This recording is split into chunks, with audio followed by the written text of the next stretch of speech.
Okay, I'm going to get started by just welcoming all of you guys. Welcome to Wat Tung. Nice to see all of you guys. Welcome to everyone who's joining us online as well. Today, we're going to be sharing with you guys this introduction to the teachings of the Buddha. It's just a 3-hour little course to spend some time with you guys and help you understand the teachings of the Buddha from afar, kind of looking at them and kind of looking at them kind of as an overview. But then by the time we're finished, we're going to go into the Buddha's very first teaching in depth to be able to walk you through this very first teaching. It's called the Four Noble Truths. It's where you can have a real breakthrough to understanding what is the problem in your mind, what is the cause of the problem, what is the elimination of it, and what is the path forward. Because everything in the teachings of the Buddha is all about training your own mind, getting to this enlightened mental state. In this very first teaching that he has, it's where you can have a real breakthrough to understand the problem that he discovered within his own mind, and then he figured out the tools and the techniques of how to fix it. Because what enlightenment is, because that's the goal of his teachings, is to get to this enlightened mental state. It's where the mind's completely peaceful, calm, serene, and content with joy. By the time you get to enlightenment, you no longer experience any discontent feelings. You won't experience any anger, sadness, frustration, irritation, annoyance, guilt, shame, fear, stress, anxiety, loneliness, boredom, shyness, resentment, jealousy. All these feelings and others are eliminated from the enlightened mind, and this comes through training the mind. But you need to first understand what is the problem and what is the cause of that problem. So that's why the very first teaching of the Buddha helps you to be able to understand that. And the way that the teachings of the Buddha work is they're not based in belief. You learn, examine, and investigate his teachings. You then reflect on them to independently verify whether they're true or they're false. And then you practice his teachings, integrating them into your day-to-day life. And this is where the real transformation is occurring, where the Buddha discovered these pollutions that you're going to hear about today, that he discovered these pollutions in the mind. And when you uproot those out of the mind, this is where the mind starts performing more optimally. And that's why you're not experiencing those discontent feelings by the time you get to enlightenment, because the mind has uprooted the causes and conditions that are producing them. Oftentimes people think that it's other people who are causing you to be angry. It's other people who are annoying you and frustrating you and irritating. Maybe it's the mangoes, right? That we were just talking about before class. The mangoes are tormenting you. Oftentimes this is what the mind thinks, but it's actually what's going on within your own mind that's causing these discontent feelings. And that's why you can eliminate them. If it was other people who was causing these feelings for you, you would never be able to eliminate them, because it's other people who are causing these feelings for you, and you can't change those people to get them to function the way you want them to function. So by understanding what the real problem is, then you can actually implement the solution and actually fix it. So today, by the time we finish, we're going to be exploring the Four Noble Truths in a way that you can learn it, you can reflect on it to independently verify it, and then you can practice it. I'm going to walk you through how to do that. Because as I shared, nothing in the teachings of the Buddha is about belief. So the way that I start this course is just to do some meditation, because everything the Buddha taught is about training your mind. So one of the best ways to introduce you to the teachings of the Buddha is just introduce you to one of the many trainings that he shared, one of the many tools and techniques that he shared, which is meditation. So what I'm going to do to start with meditation is I'm going to do some chanting to ease us into the meditation. And if you guys would like to chant along, you're more than welcome to. I have laminated sheets over there on the cabinet that you can get, and you'll be able to see the chants that I'm doing, and you're welcome to help yourself, and you'll be able to chant along with me. If there's anyone online that would like to get access to these chants, you can go to our website, buddhadailywisdom.com, click on free books, and then you can scroll down towards the bottom and you'll be able to see the chanting sheet there. When you look at these chants, you're going to see that they're in the Pali language. The Pali language is the historical language of the teachings of the Buddha, and this is the largest, most complete collection we have of the teachings of the Buddha in the Pali language. Whenever you're chanting, it's important to understand that this is not a rite or ritual or a ceremony or worship or any kind of prayer or anything like that. The way that chanting was used during the lifetime of the Buddha is that every 2 weeks his students would come together and they would recite his teachings orally. This is the way that they remembered his teachings, because everything he taught was oral. The technology didn't exist to write things down. Now, you probably don't see writing things down as technology, right? But 2,500 years ago, that was technology, and it didn't exist in that region of the world. The Buddha was born in Nepal, and he taught in northeast India, at least what we refer to as those. Those lines hadn't been drawn back then, and the technology just didn't exist to write things down. So they would use chanting in order to remember his teachings. So you can see from the origins of chanting that there's nothing mystical or magical here. It's not a rite or ritual or a ceremony or worship or prayer. There's none of that kind of stuff in the teachings of the Buddha. And if you've been exposed to those kinds of things related to Buddhism, those weren't the teachings of the Buddha. Those are misunderstandings that people have. When you study with the original teachings of the Buddha, you can see that he didn't teach those kinds of things because he taught you to train your mind. And doing rites and rituals and ceremonies and worship doesn't accomplish that. It's just something that people believe in. So when I'm chanting these, it helps to ease the mind into meditation and get more benefit out of the meditation itself. If you read the English translations, you're going to see a lot of appreciation, gratitude, and respect for the Buddha. And because of that, I don't think the Buddha even created these chants himself. They were probably created by his students, either during his life or after his death, because a Buddha doesn't walk around and say, here, chant these things to me out of respect for me. This would be ego. This would be arrogance. This would be putting yourself above other people. And an individual who's gotten to enlightenment, they don't do that because they've dissolved their ego. They've eliminated that measuring and comparing, that pecking order that the mind likes to have in the unenlightened state. By the time you get to enlightenment, you just see everybody as being equal. So I suspect that his students created these chants either during his life or after his death, because if you learn from a teacher how to move from the anger and sadness and frustration and all those other discontent feelings to the peace and joy that is enlightenment, and this person didn't want anything from you or expect anything from you, you'd probably have a lot of respect and gratitude for that person too, because the Buddha just helped people out of the kindness of his heart. He didn't want anything from them. He didn't expect anything. He was just sharing what it took for him to get to that enlightened mental state. So if you'd like to chant along, you're more than welcome to. After we do the chanting, I'm going to come in with some guidance. You're going to hear me kind of instructing you in the meditation while I'm actually meditating with you. And then there'll be a period of time where it's just quiet. And we're just all meditating together. Everyone here and everybody online. I'm sure you're going to hear occasional sounds when we're meditating because you can't be in an environment that's permanently quiet. If you're craving for this environment to be permanently quiet, well, when you hear a sound, you'll be frustrated or annoyed. But it's your own mind that's causing that because your mind's craving permanence, wanting things to be permanent when you live in an impermanent world. Everything around you is impermanent. So during that period of time where it's quiet, if you hear a sound, it's going to arise, it's going to change, and it's going to fade away. You might hear a car go by, a bird chirping, a dog barking. This is all normal. That's the way the world is set up. And your mind can just understand that and cultivate that wisdom. Then we're going to come out of the meditation with some more chanting. And that's where I'll start today's class, helping you guys to understand more about the teachings of the Buddha.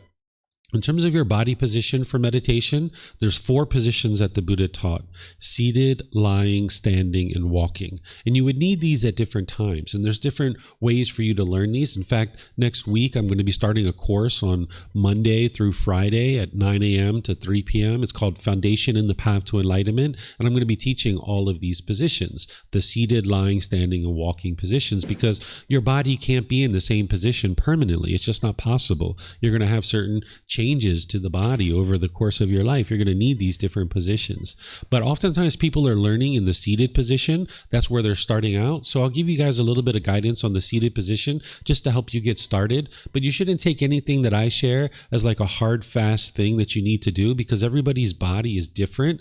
What I'm going to share with you, it's just suggestions for you to consider, because you need to find what's comfortable for you. Even if it's not something that I'm teaching you, find whatever's comfortable for you. So when people are sitting for meditation, you could sit on the floor, you could sit in a chair. Maybe if you're at home, you're on the bench or a sofa or a wheelchair or anything like this. You can sit however you're comfortable. But you might consider these kinds of things to find something that's even more comfortable for you. If you're on the floor, you might have some cushions under your rear. This is going to kind of soften your seat, make it more comfortable for you. And if you're going to bring your legs together in the cross-leg position, you might just do that lightly, because if they're real tight, it can impede the circulation and cause pain in the lower body. Some people like to put their legs off the mat. This gets the hips up in the air, and it lessens the angle at the hips, the knees, and the ankles, again, allowing the circulation to flow. The Buddha put his right hand over his left with his thumbs together, and he put this into his lap. If this is comfortable for you, you could use it. But again, it's not about everyone doing it exactly the same way. It's not possible. That would be permanence. So there's other options here. Some people like to put their palms on their thighs or their knees. Some people put their palms up. Some people rest their hands comfortably in their lap. So you find whatever's comfortable for you.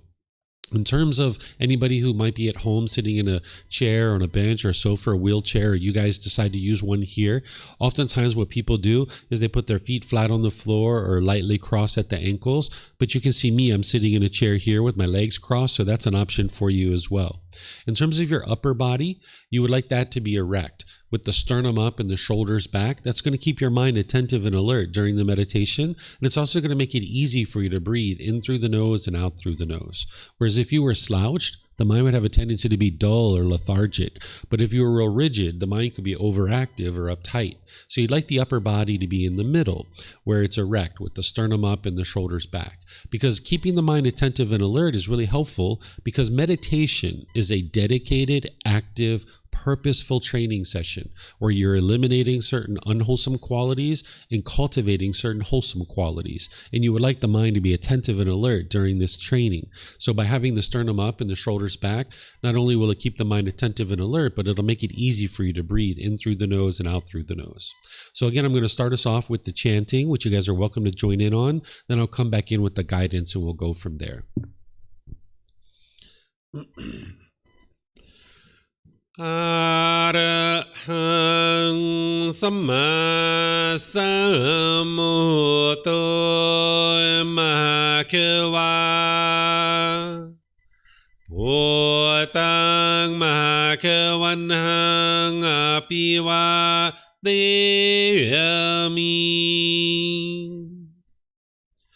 Sawakato Mahakawata Tammo Dhammang Namasami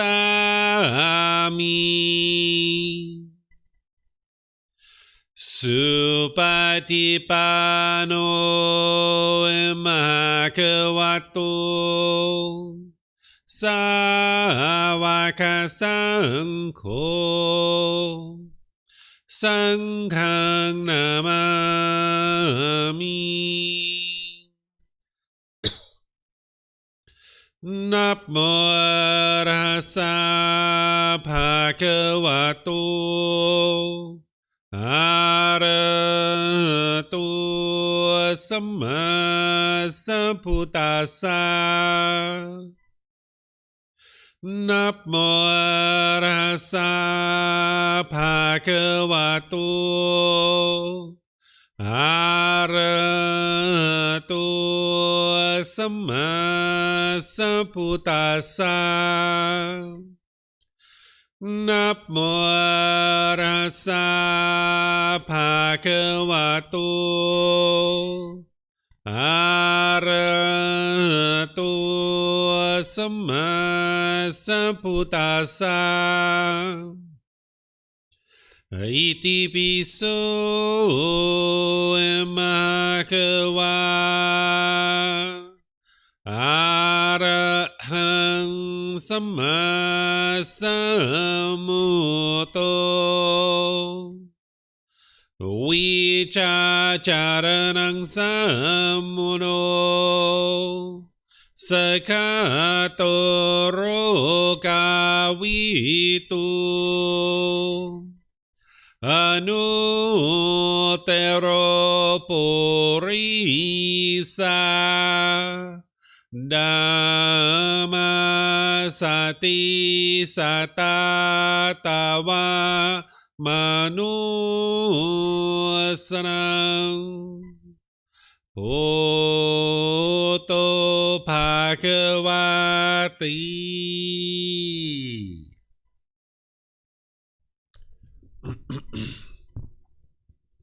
Okay, with the lower body and hands and arms comfortable, and the upper body erect. just close the eyes and start breathing in through the nose and out through the nose. Here you're just looking to establish the breath. A nice, natural, steady, consistent breath. Not forced or controlled. Just a gradual inhale through the nose, experiencing the full breath.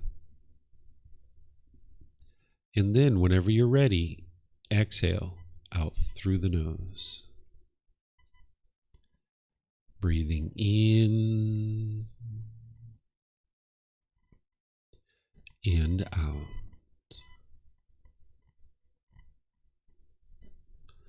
Breathing in and out.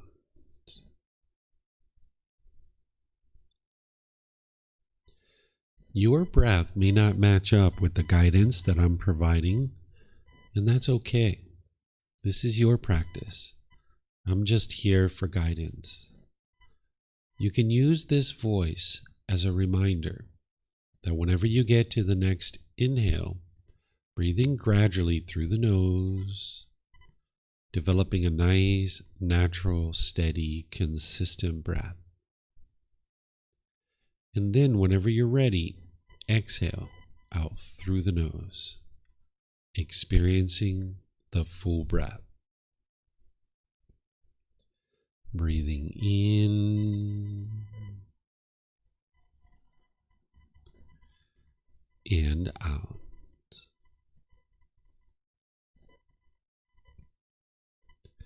Breathing in and out.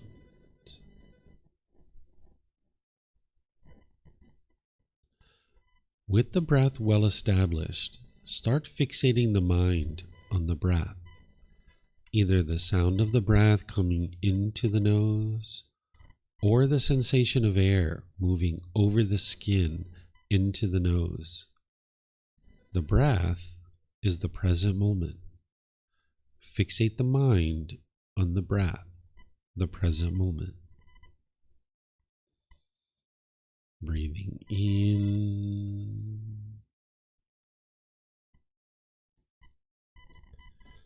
and out.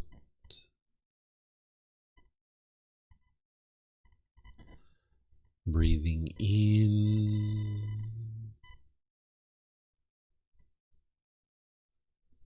and out.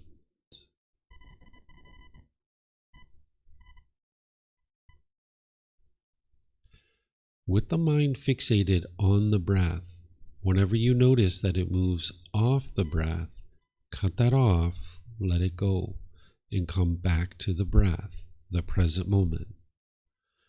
No need to observe the thought, label it, judge it, analyze it, or even try to figure out where it's coming from. Whenever you notice that the mind is moved off the breath, cut that off, let it go, and come back to the breath, the present moment. Breathing in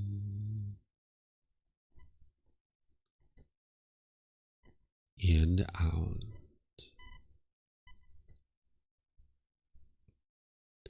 Breathing in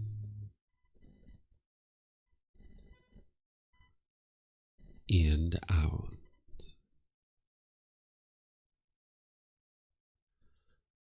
I'm going to be quiet now and let you do this work of focusing on the breath, cutting off and letting go anytime the mind moves off the breath.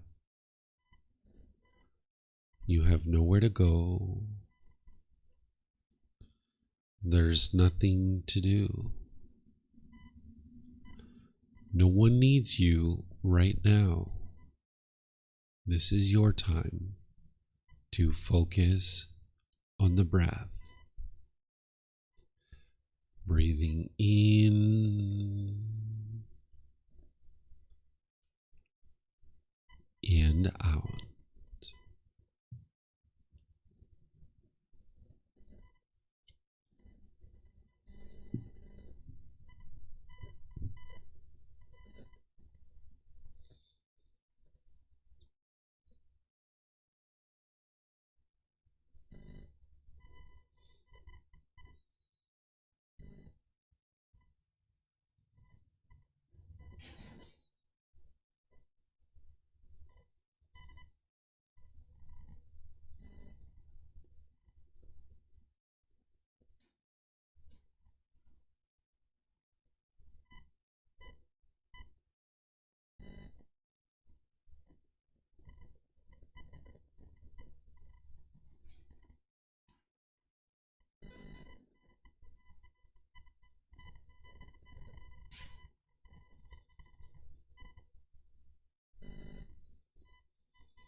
สัมมาสัมพุทโธมหาเขวา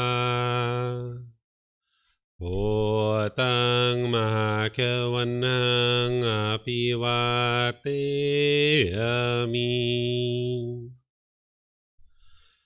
สวากขาโตมหาเขวัตตาธัมโมธัมมังนามัสสามิ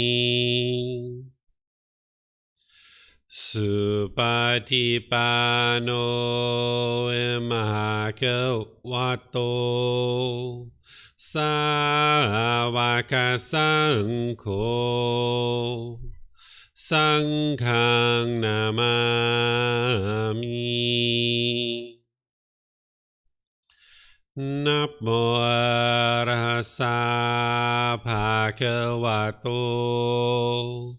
อะระหะโตสัมมาสัมพุทธัสสะ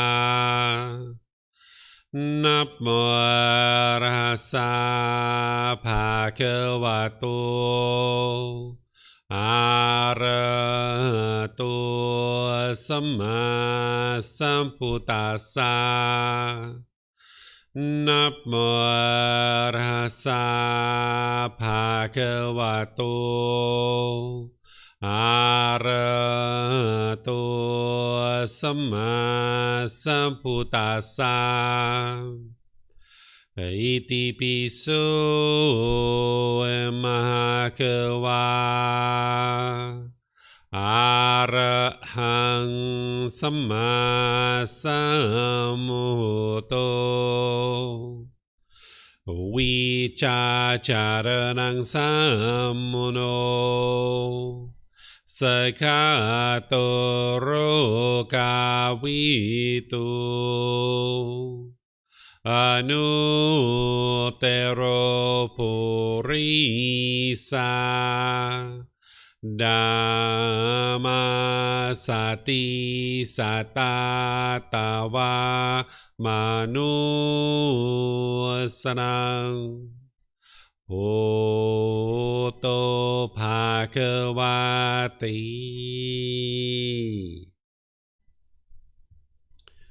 Okay, if you guys would like to slowly make your way out of meditation. All right, once again, welcome to everyone. Welcome to everyone here. Welcome to everyone online as well. This is called breathing mindfulness meditation. This is a primary form of training that the Buddha used, in addition to many other things, to be able to move his mind to enlightenment. But this is one of the primary forms of training that he used. If you experienced a lot of thoughts during your meditation, like a bombardment of thoughts, or if you indulged in a thought and you kind of followed it and looked at it and played with it, and you're like, wow, that's nice. And then you're like, oh yeah, that's right, I'm meditating. And you brought your mind back to the breath.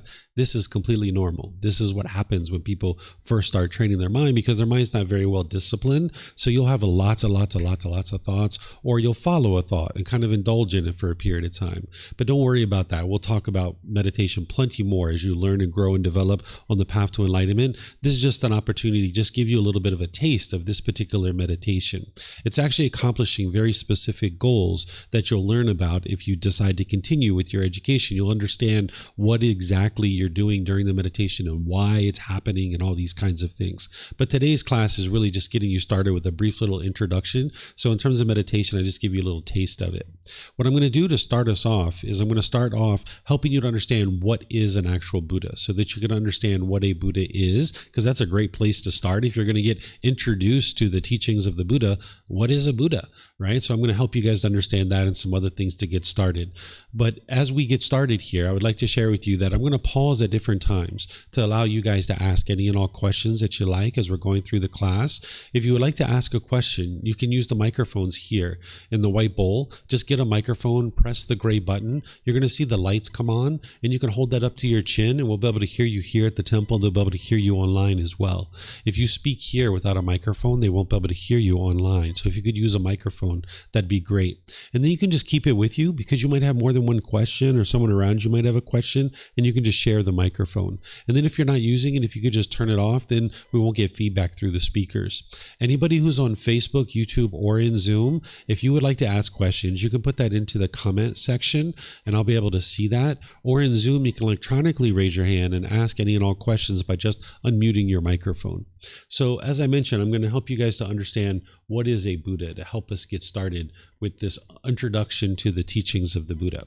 What a Buddha is an individual who's gotten to enlightenment by themselves. Enlightenment is where the mind's completely peaceful, calm, serene, and content with joy. It no longer experiences those discontent feelings, the anger, sadness, frustration, irritation, annoyance, guilt, shame, fear, stress, anxiety, loneliness, boredom. Their mind doesn't experience that any longer because they've uprooted the causes and conditions that have produced it. You'll notice that with enlightenment, your mind is focused, you'll have concentration, you'll have clarity and deep memory, that your personal, professional relationships are really blossoming. And you'll notice that you're not even in a bad mood any longer because you've uprooted the pollutions of mind. The mind can now perform optimally. It's physically impossible for an enlightened being to have a bad mood, for example. Okay, so a Buddha is an individual who's figured out how to do this by themselves without the help of any teachers or any guides. And then, having attained that mental state and understanding the impact that it's had in their life, they're going to share their independently discovered teachings with countless people for the rest of their life. And countless people will get to enlightenment during that person's lifetime. Then they will preserve their teachings in such a way that countless more people will get to enlightenment after their death. So this individual that we refer to as the Buddha meets all those criteria. We oftentimes refer to him as Gotama Buddha. There's other ways that people will refer to him in different cultures. You might hear him referred to in different ways, but they're all pointing to the same individual. He got to enlightenment by himself. He dedicated the rest of his life from the age of 35 to 80 sharing teachings that helped people to be able to get to enlightenment. And then he preserved his teachings in such a way that countless more people got to enlightenment after his death. The thing that allows an individual to get to enlightenment by themselves without the help of any teachers or any guides is that a Buddha's mind has one particular quality that the average individual doesn't have. They have an unlimited capacity to remember things from their current life and their past lives too. Where your mind has a certain limited capacity. You can think of it like a hard drive. A hard drive might have 500 gigabytes or 1 terabyte or something like this. And when you're experiencing things in your day-to-day life, like in the last 5 or 10 years, you probably remember pretty much all the things that you've been doing in the last 5 or 10 years, right? But if you think back to your childhood, you probably have spotty memories where you just kind of remember a few things here and there because you've had to delete those old files in order to store these new files because you have a limited capacity to your memory. Where an individual who's a Buddha or even someone who's going to become a Buddha, this individual has an unlimited capacity to remember things in their current life, in their past lives too. So they bring together all that wisdom to be able to get to enlightenment by themselves without the help of any teachers or any guides. And this type of individual is very rare in the world. The last one that the world is currently aware of existed over 2,500 years ago.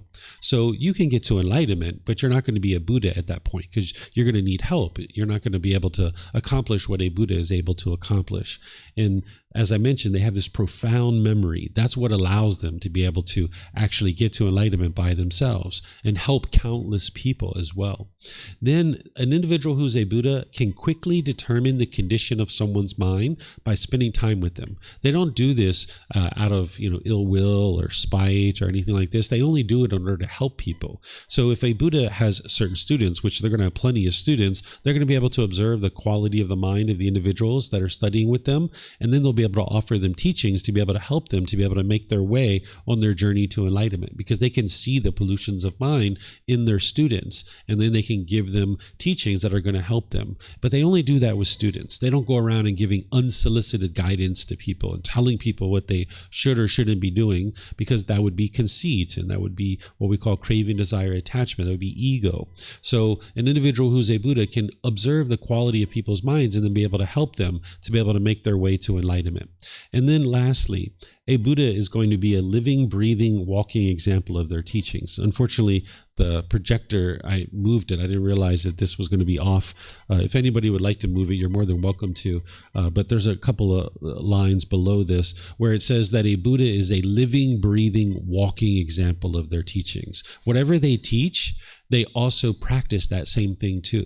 So they're not going to be teaching something like right speech and how to be polite, kind, friendly, respectful to people, but on the other side, they're going to be rude and disrespectful to people, right? They're going to be practicing the same things that they're teaching. And the reason why is because a Buddha is wise enough to understand that their students are learning just as much through their spoken words as they are through their actions. A Buddha is going to be teaching through their actions so that students can understand what it is that it takes to be able to lead to enlightenment. So a Buddha is going to be a living, breathing, walking example of their teachings. So this is the criteria of what makes a Buddha a Buddha. And we refer to this individual as a fully, perfectly enlightened one. The reason why is because they've gotten to enlightenment by themselves. They don't have any extra baggage in their mind. An individual who's gotten to enlightenment by themselves as a Buddha, if they do a certain meditation and it doesn't work to improve the condition of their mind, they're going to discard it. They're going to throw it off to the side. But if they do a certain meditation and they're like, whoa, this is really working, they know that this is part of the path to enlightenment, and now they share that with their students. Where an average student, they might actually get to enlightenment, say maybe 70, 80, 90% of what they've learned actually got them to enlightenment, but maybe there's like 5%, 10% of what they've learned. It's kind of like extra baggage is just kind of sticking around, and they're still doing those things out of respect for their teacher. Where an individual who doesn't have teachers, they're not going to have that. By the time they get to enlightenment, what they know about the path to enlightenment is the path to enlightenment. They've discarded anything that doesn't actually work to be able to get to enlightenment. And then what a Buddha does for the rest of their life is it's like they put down lights along the side of the path, illuminating it and making it as clear as possible for everybody else. So a Buddha is going to illuminate this path to enlightenment and making it very clear for people what it takes to be able to get to enlightenment. And we refer to this individual as a fully, perfectly enlightened one because they're fully, perfectly enlightened. There's no extra baggage sticking around. So this is what a Buddha actually is. So now what I'm going to do is I'm going to help you understand what are the teachings of the Buddha and what the teachings of the Buddha are not. Okay? What the teachings of the Buddha are is they're a path to attaining enlightenment in this life through purification of the mind. The Buddha discovered these 10 individual pollutions in the mind, and when you understand what they are and you know what the tools and techniques are to eliminate them, you can now purify your mind. And having purified your mind, you will experience the benefits of the mind experiencing enlightenment. And these qualities gradually start coming into the mind. It's not like one day you're enlightened or 1 minute you're unenlightened and then the next minute you're enlightened. It's not an instantaneous thing. This is one of the biggest myths about the life story of the Buddha. People think he sat under a tree, he meditated, and then instantly got to enlightenment. This isn't the way it works. It's gradual training, gradual practice, and gradual progress. And you know this to be true because anything you've ever done in life has been that way. Whether it's learning to read, write, and speak English, it's been gradual training, gradual practice, and gradual progress. If it's any job or occupation you've been doing, gradual training, gradual practice, gradual progress. So the same thing is true with enlightenment. You're essentially becoming a better and better human being by purifying your mind. And these qualities of enlightenment start to gradually shine through. These 10 pollutions that the Buddha discovered, he refers to them as the 10 fetters. During the lifetime of the Buddha, if you were a person that was a criminal or a prisoner and they were trying to keep you confined to a certain area, they would attach a fetter around your ankle. It's a shackle and a chain and a ball. And they would basically keep you in a field where today we put prisoners in jail cells or prison cells. But during the lifetime of the Buddha, they would attach a fetter to your ankle. So when the Buddha discovers these 10 pollutions, he calls them fetters because it's keeping the mind trapped in this unenlightened state, where you keep experiencing discontentedness over and over and over again, like the anger and sadness and frustration. But when you release that fetter off the ankle as a prisoner, wow, you're free. You can go about the world and be free. And it's the same thing that's true. When you get rid of these 10 fetters out of your mind's free. It's liberated. It's no longer being bound up with anger and frustration and jealousy and guilt and shame and fear and boredom and loneliness and stress and anxiety and all these other things. So that's why he refers to them as fetters, and that's what you're working to eliminate is these fetters out of the mind. So So just like a mind, we could think of it as attaining enlightenment. You can also think of it as the mind is actually already enlightened, right? So if you had the sun and there was clouds in front of the sun and you started peeling the clouds back, the rays of the sun would start to slowly shine through these clouds, and more you would experience more and more of the rays of the sun as these clouds get out of the way. Well, it's the same thing that's true with your mind, that these pollutions that are in your mind, when you start peeling them out, when you start eliminating them out of the mind, the rays of enlightenment start shining through. You start noticing more and more brightness and cheerfulness and gladness in the mind. And this is what you'll experience as you're purifying your mind using the tools and techniques that the Buddha shared. These are some of the qualities of an enlightened being, where this enlightenment is a mental state that is attained in this life. It can also be attained at death too, but of course that isn't something you would like to bank on. And it's much better to attain enlightenment during your life, because then you can enjoy the rest of this life with that enlightened mental state. Whereas if you got enlightened at death, okay, that's the next best thing, but you were frustrated and agitated throughout your life. So it can be attained at death as well. And the mental state that you're working towards is where the mind's completely peaceful, serene, calm, joyful, and it's a permanent mental state that you're always experiencing. You'll never experience any of these discontent feelings any longer. It's physically impossible for an enlightened being to experience these because they've uprooted the causes and conditions that are producing them. They'll have that high degree of focus, concentration, clarity, and deep memory as well. And they'll have this deep wisdom about the path to enlightenment, about the world around them. You'll notice that they're polite, kind, friendly, and respectful with everybody around them. Right now, you might find that hard to do. There might be certain relationships where you are impolite, you're unkind, you're unfriendly, and you're disrespectful. That's coming from your own mind. It's not coming from the other person. Sometimes people think that it's the other person who's causing that, but it's not true. It's actually coming from your own mind, and you'll be able to see that by the end of our time together today, that it's coming from your own mind. So an individual who's gotten to enlightenment, they're able to not cause harm to anyone in the world. This politeness, kindness, friendliness, and respect that they're practicing, it really helps their relationships to blossom and be at ease, because you're not being bitter and harsh and hostile any longer. You'll have harmonious relationships with all the people around you. And you'll notice that you're not even in a bad mood any longer. It doesn't even occur for an individual who's gotten to enlightenment. So this is a little bit about what the teachings of the Buddha are, is this path to purification of the mind. What he's helping you to do is awaken to the wisdom of the natural laws of existence. There are certain natural laws that are in the world and affecting you at all times, whether you're aware of it or not. And you're affected by these natural laws, and you'll experience these effects of this natural law. We refer to this natural law as the natural law of Gotama, or some people refer to it as karma, right? The word karma is the Sanskrit version from a different language. The original teachings of the Buddha are in the Pali language, so we use this word Gotama. If this translated to just one English word, I would just use that because it'd be easier for everyone to understand, but it doesn't translate to just one English word, so I still need to use this word Gotama. What the word Gotama means is cause and effect, or action and result, the results of your decisions. When you make decisions wisely, you will experience wholesome Gotama, or wholesome results. When you make decisions unwisely, you will experience unwholesome Gotama, or unwholesome results. And when you lack wisdom of this natural law, you'll inadvertently make unwise decisions. You'll go around the world thinking what you're doing is quite wise, but it's producing all these unwholesome results for you. And then when you're experiencing that, you might blame it on other people. You might think it's other people that are causing the difficulties and struggles in your life. Or you might think it's good luck or bad luck, or destiny or fate. Or you might think it's God or some entity called the universe. Or again, you might think it's other people. And as long as you subscribe to this type of thinking, you'll never improve the quality of your mind in your life, because you can't control any of those things. You can't control good luck and bad luck. You can't control destiny or fate. You can't control God or some entity called the universe, and you can't control other people. But this isn't true reality. Those things don't actually produce the challenges and struggles that you're experiencing in your day-to-day life. It's your own decisions that are leading to that. And when you lack wisdom of this natural law, you'll tend to make unwise decisions. Think back to when we were children. There was a natural law that we all were unaware of, that we really struggled with and had difficulties with.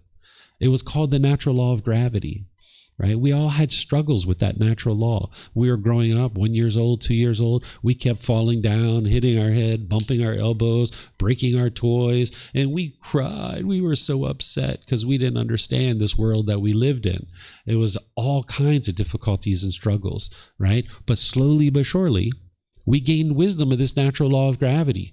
And we started realizing we didn't believe in this natural law. We saw it for ourselves. There it is. Oh my goodness. That's the natural law of gravity. I need to start learning how to navigate this world better. Let me tie my shoes tighter. Let me stop being a kid jumping around, being all giddy and bouncing around all the time. Let me look at the surface of the sidewalk as I'm walking through the world. And now we've gotten to the point where we can climb ladders, we can ride bicycles, we can get on airplanes and fly all over the world because we fully awoke to the wisdom of the natural law of gravity.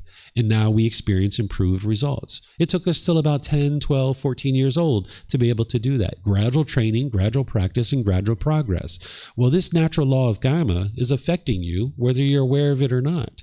And if you don't have wisdom of it, you will inadvertently make unwise decisions. And it's going to affect you in producing unwholesome results or unwholesome karma.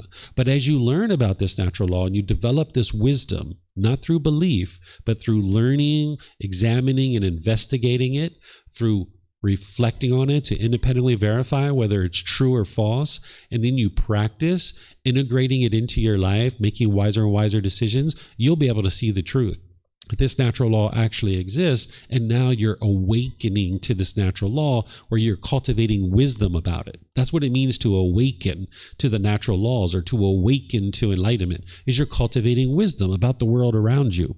So you're learning, you're reflecting, independently verifying, you're practicing to cultivate wisdom about the world around you. That's what the path to enlightenment is. Because when you live in a world that you don't understand, you will struggle. And you will have difficulties. That's what the stress is. That's what the anxiety and the boredom and the loneliness and the guilt and the shame and the fear and all those other feelings. That's an indication to you that there's certain wisdom about this world that you don't understand yet.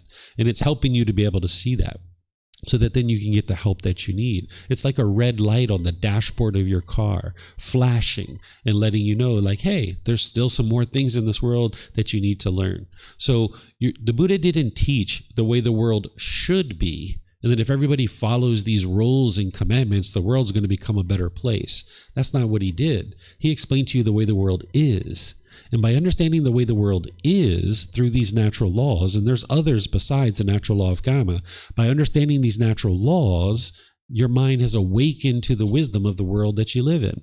Because it's a real struggle to live in a world that you don't understand. If you think back to when we were 2 or 3 years old, it was a real struggle with that natural law of gravity. But we figured it out slowly but surely. People helped us, right? But with this particular natural laws, you're going to need help, just like you needed help with the natural law of gravity, right? So the Buddha didn't explain the way the world should be. He explained the way the world is. And by understanding the way the world is, now you can navigate that world more peacefully through these natural laws. And I'm going to help you to see how to do that, because the very first teachings that the Buddha shares with you is helping you to understand the way the world is and how your mind is functioning. So that's why you're going to be able to have this breakthrough, to be able to independently verify what is the problem in your mind, the cause of the problem, the elimination of it, and the path forward, as we talk today. So the Buddha is helping you to learn how to train your mind to experience this complete peace and joy by acquiring wisdom of the natural laws and eradicate and eliminate the pollutions of the mind. And that's part of that learning and growing and developing that you do on the path to enlightenment. The teachings of the Buddha are timeless. What he taught 2,500 years ago is just as applicable today as it was 2,500 years ago. He spoke very clear, very concise, and very precise. He's describing the natural laws, right? And these natural laws haven't changed from 2,500 years ago, and they won't change. So that's why his teachings are just as applicable 2,500 years ago as they are today. The Buddha did teach about the cycle of rebirth, and he taught about these 5 realms: hell, animal, afflicted spirit, human realm, and the heavenly realm. Now, as you guys have heard me share, nothing in the teachings of the Buddha is based in belief, including these things as well. You can independently verify the cycle of rebirth and the 5 realms of existence. You might not have the wisdom of how to do that right now, but it's possible for you to acquire that wisdom through learning and growing and developing. In our book series, we have a 13-book series that I share, and I give it away to people at no cost, either downloading it on our website, taking it and go printing it yourself, getting printed versions here by just reimbursing us for the printing cost, or you can get it on Amazon. In our book series, in volume 11, Chapter 105, I explain how to independently verify these things, and it takes you time to build up to that. It's in volume 11, chapter 105 for a reason, because it's not something you usually approach right at the beginning of your development on the path to enlightenment. You're focused on the core central teachings to train your mind and eliminate discontentedness. But there does become a time where it's important to learn about the cycle of rebirth and the 5 realms of existence, because the Buddha taught these things for a reason. He didn't just slip it in there. He taught these for a reason, because the Buddha, as you are training your mind, understood that when you're lifting the pollution out of your mind, it's very possible for you to experience memories of your past lives.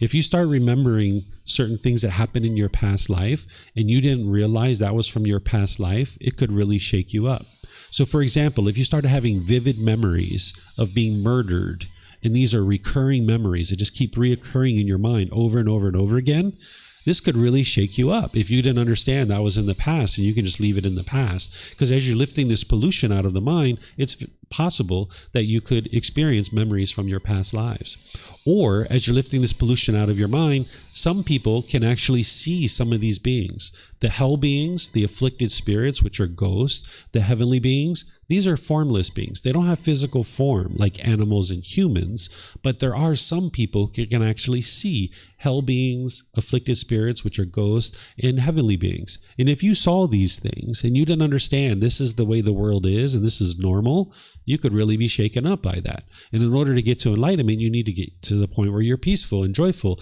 and this type of thing isn't bothersome to you, and you understand that this is normal. Or the third thing is you might actually hear communication from these beings, even though they're formless beings in the hell realm, the afflicted spirit realm, and the hell realm, or the heavenly realm.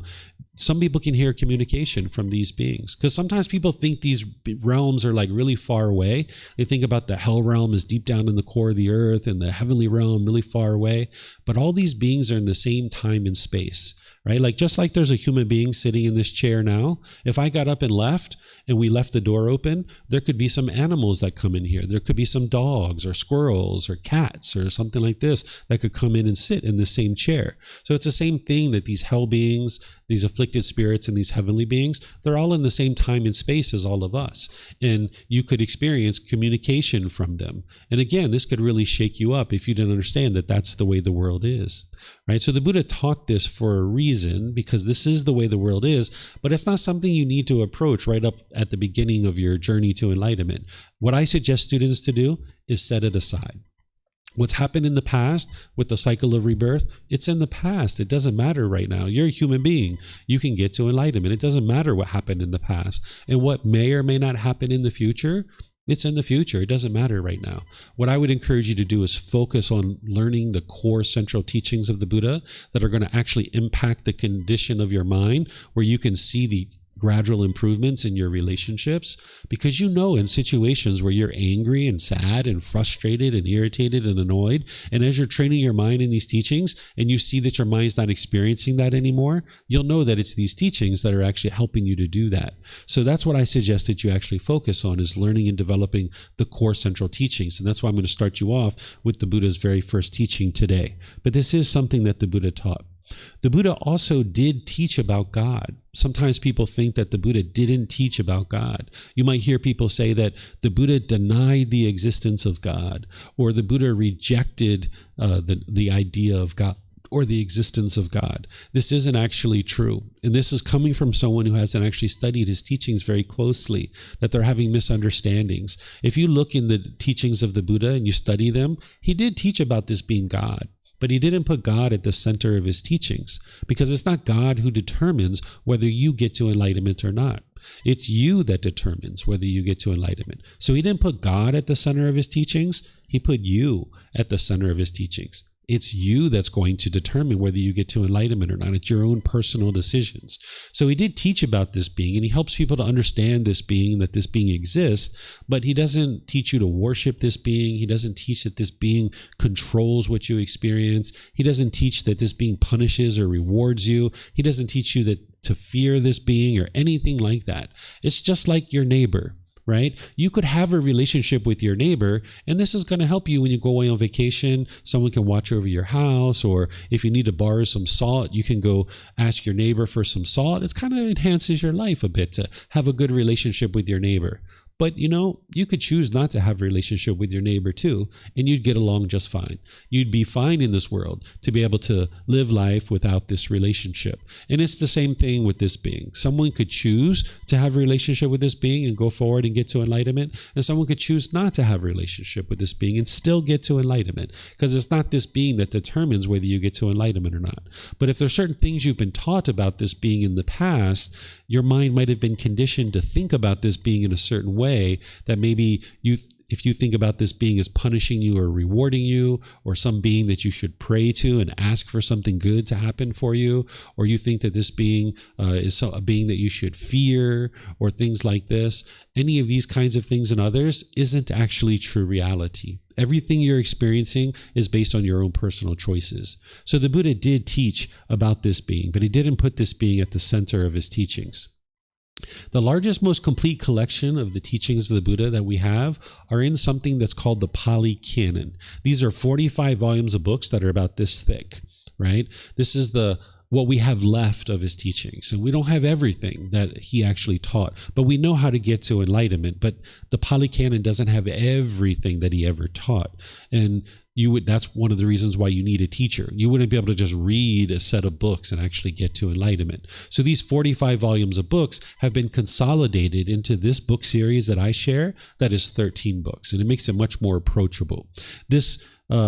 While during his lifetime, his teachings were not written down because the technology didn't exist, shortly after his death, the technology did exist, and they started to write down his teachings and document his teachings.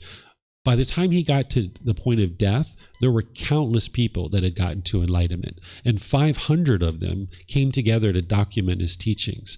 And when you get to enlightenment, your mind is working optimally. Your mind is focused, you have clarity, you have deep memory, right? And whatever you learn that it took for you to get to enlightenment, you will never forget those teachings. So these 500 people came together and they documented his teachings, and they agreed this is what he actually taught. And now we refer to this as the Pali Canon because it's originally in the Pali language. And this is the historical language of the teachings of the Buddha, but now it's been translated into other languages. So we have it in English to be able to help English-speaking students to be able to learn and practice the teachings of the Buddha. The average person who considers themselves to be Buddhist, they actually don't study the original words of the Buddha. And this is really unfortunate because you wouldn't be able to actually get to enlightenment without studying the original teachings of the Buddha. There's over 500 million people in the world that considers what they're doing is practicing the teachings of the Buddha, but there's a very small percentage of them that actually study with his original teachings. I've been to over 200 temples in my lifetime, and I've only ever been to one that shares the original teachings of the Buddha. And if you do the math, that's less than 1%. Right? So the average person doesn't even have access to these teachings because they're in 45 volumes of books this thick. The average Thai person, it would cost them 3 months of their salary to print this out, right? And you probably don't own any book collections worth 3 months of your salary. So now with modern technology, we've been able to consolidate it and then put it on the internet and make it free. So this book series that I share, it's titled The Words of the Buddha, The Path to Enlightenment, Revealing the Hidden, because it's revealing these hidden teachings. They haven't been, intentionally hidden. They've been inadvertently hidden just because of the cost involved in being able to print them out. So there's 45 volumes of them, but you wouldn't have to read all of those to be able to get to enlightenment. That's why we've consolidated it for you and the most important teachings that you need to be able to get to enlightenment. Essentially, what the teachings of the Buddha are is to heal from what hurt you so that you never need to hurt ever again.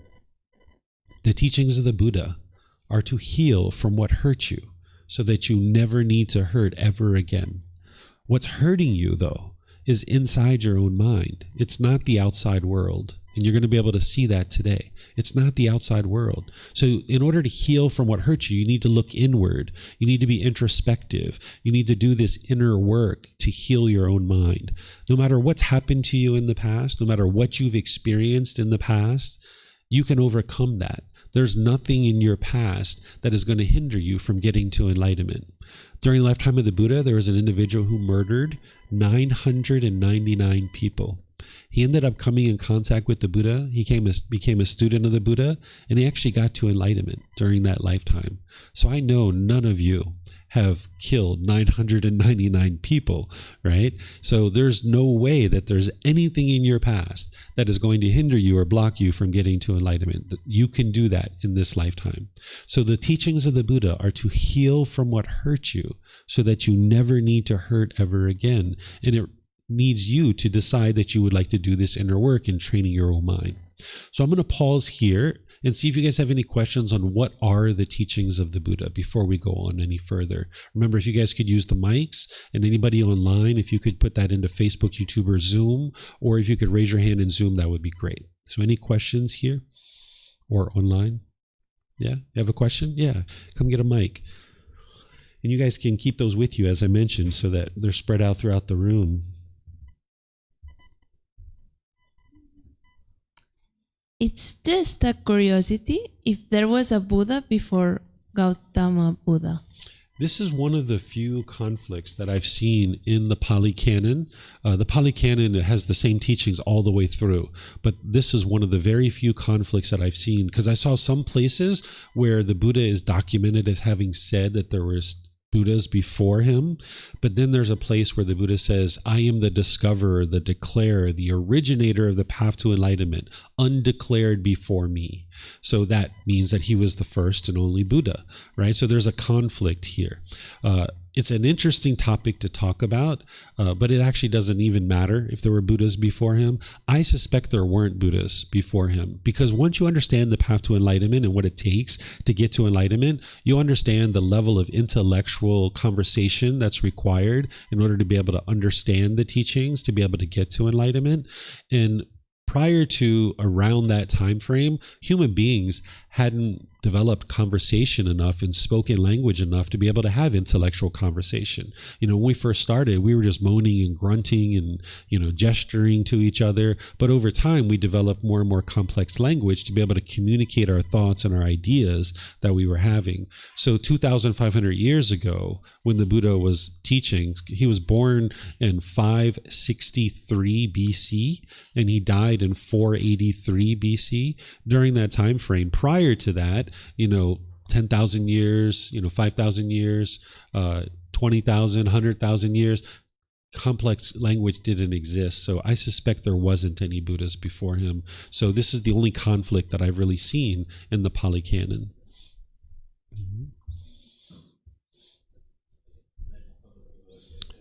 Just need to turn on the mic there.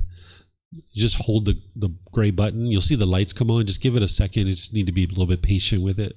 Okay, my question is, how do you really apply this to the real life? Because, for example, I know that you are not responsible if another person is anger or mad, but if you have to live with these people all the day, and I don't know, I can imagine, for example, this kind of situation that you do a trip and you go with your brother and it's a close person, and he has anger and mad, and he uses that anger with you, how, even if it doesn't affect you, at some moment, you don't want that kind of energy around you. And I don't know how you can handle this kind of situation in real life applying Buddhism.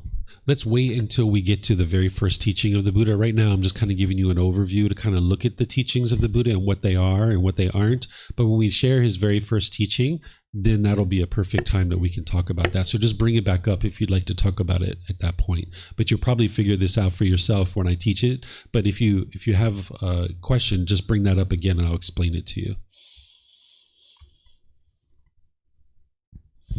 Thank you. I was thinking the teachings are timeless.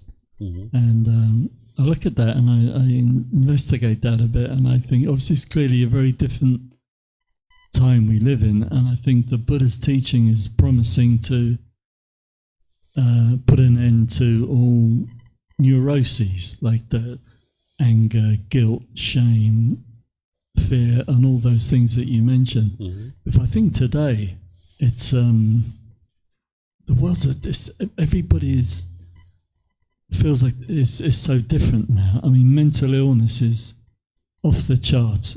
Most countries, I think, perhaps not so much here, but I'm from the UK. Mental health is such an issue now, and I wonder, how much have we changed essentially? Because I think if it's timeless, we are essentially the same. We're prone to anger, fear, resentment, all those things.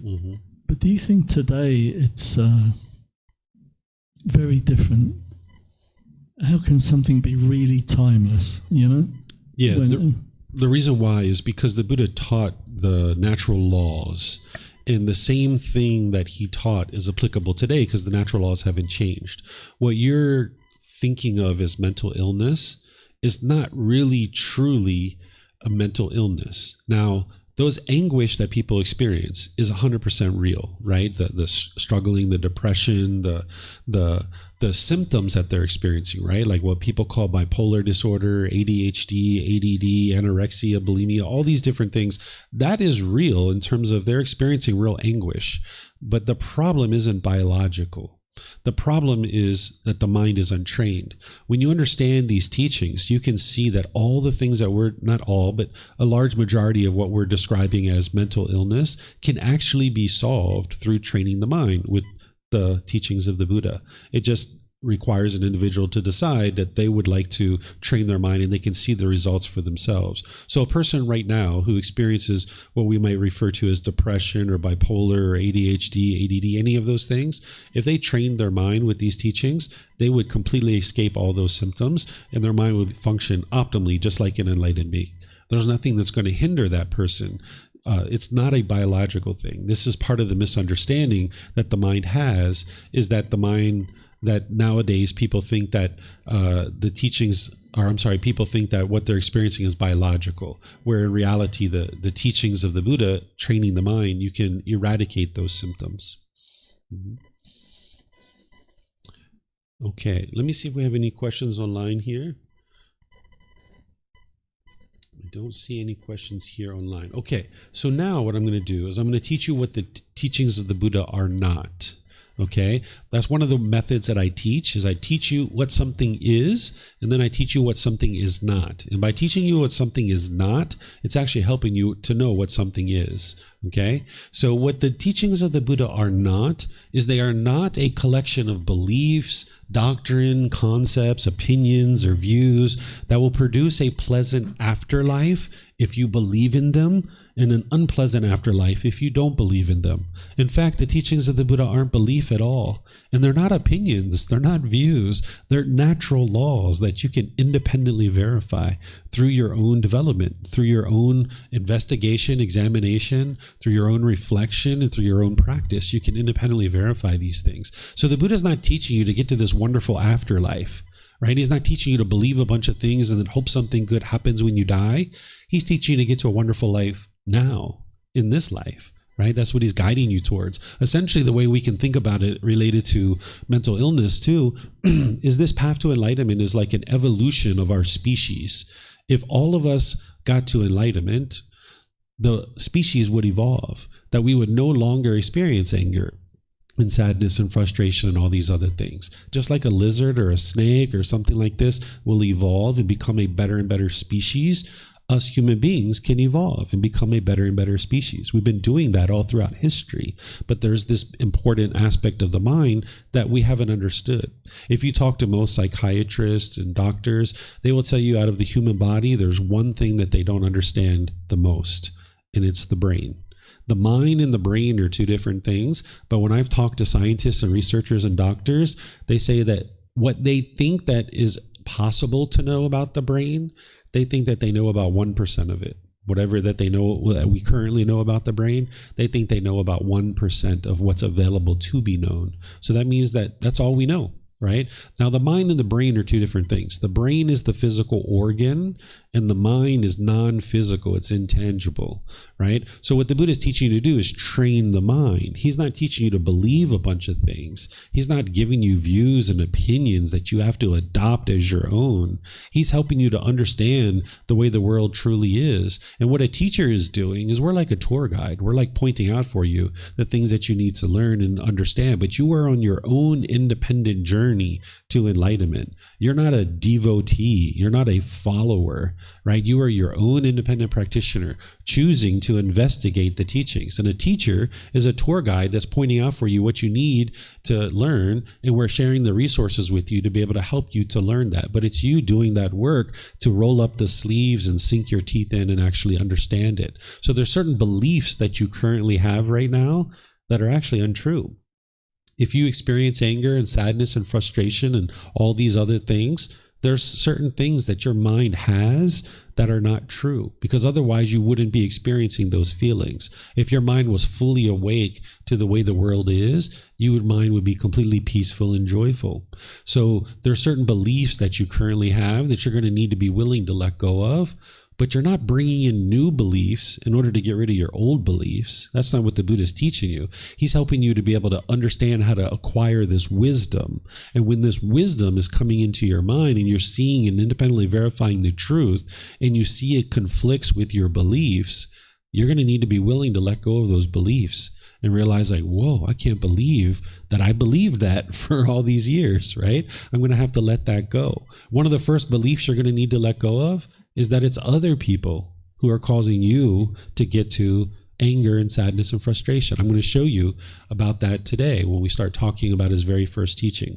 But his teachings aren't beliefs, right? You're bringing in wisdom in order to be able to see what is true reality about the world around you.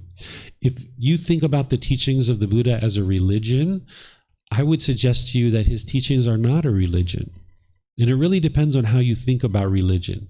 If you think about religion as like an organization with one person at the top telling everybody else what they should or shouldn't be doing, that's not the teachings of the Buddha. There isn't one person at the top of Buddhism telling everybody else what they should or shouldn't be doing.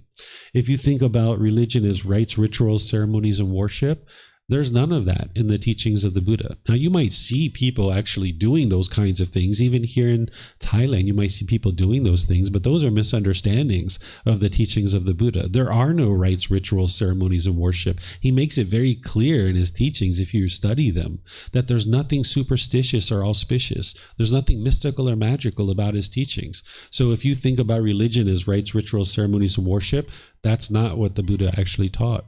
Or if you think about religion as rules and commandments that everyone must follow in order to create a peaceful world, the Buddha didn't teach rules and commandments. If other people have presented his teachings to you in that way, that's not what the Buddha actually taught.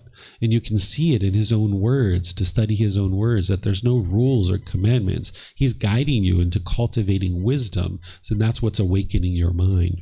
So I don't consider the teachings of the Buddha religion, but whether you do or not, that's a choice for you to make. I'm just here sharing information with you to be able to help you to be able to see what it is that I've seen in the teachings of the Buddha. If you have been taught punishments and rewards, that's not what the teachings of the Buddha are. He's not teaching you these punishments and rewards and trying to guilt, shame, and fear you into doing anything particular, because he's already gotten to peace and joy. His mind's already peaceful and joyful, and he dedicated the rest of his life to helping other people understand how to do that.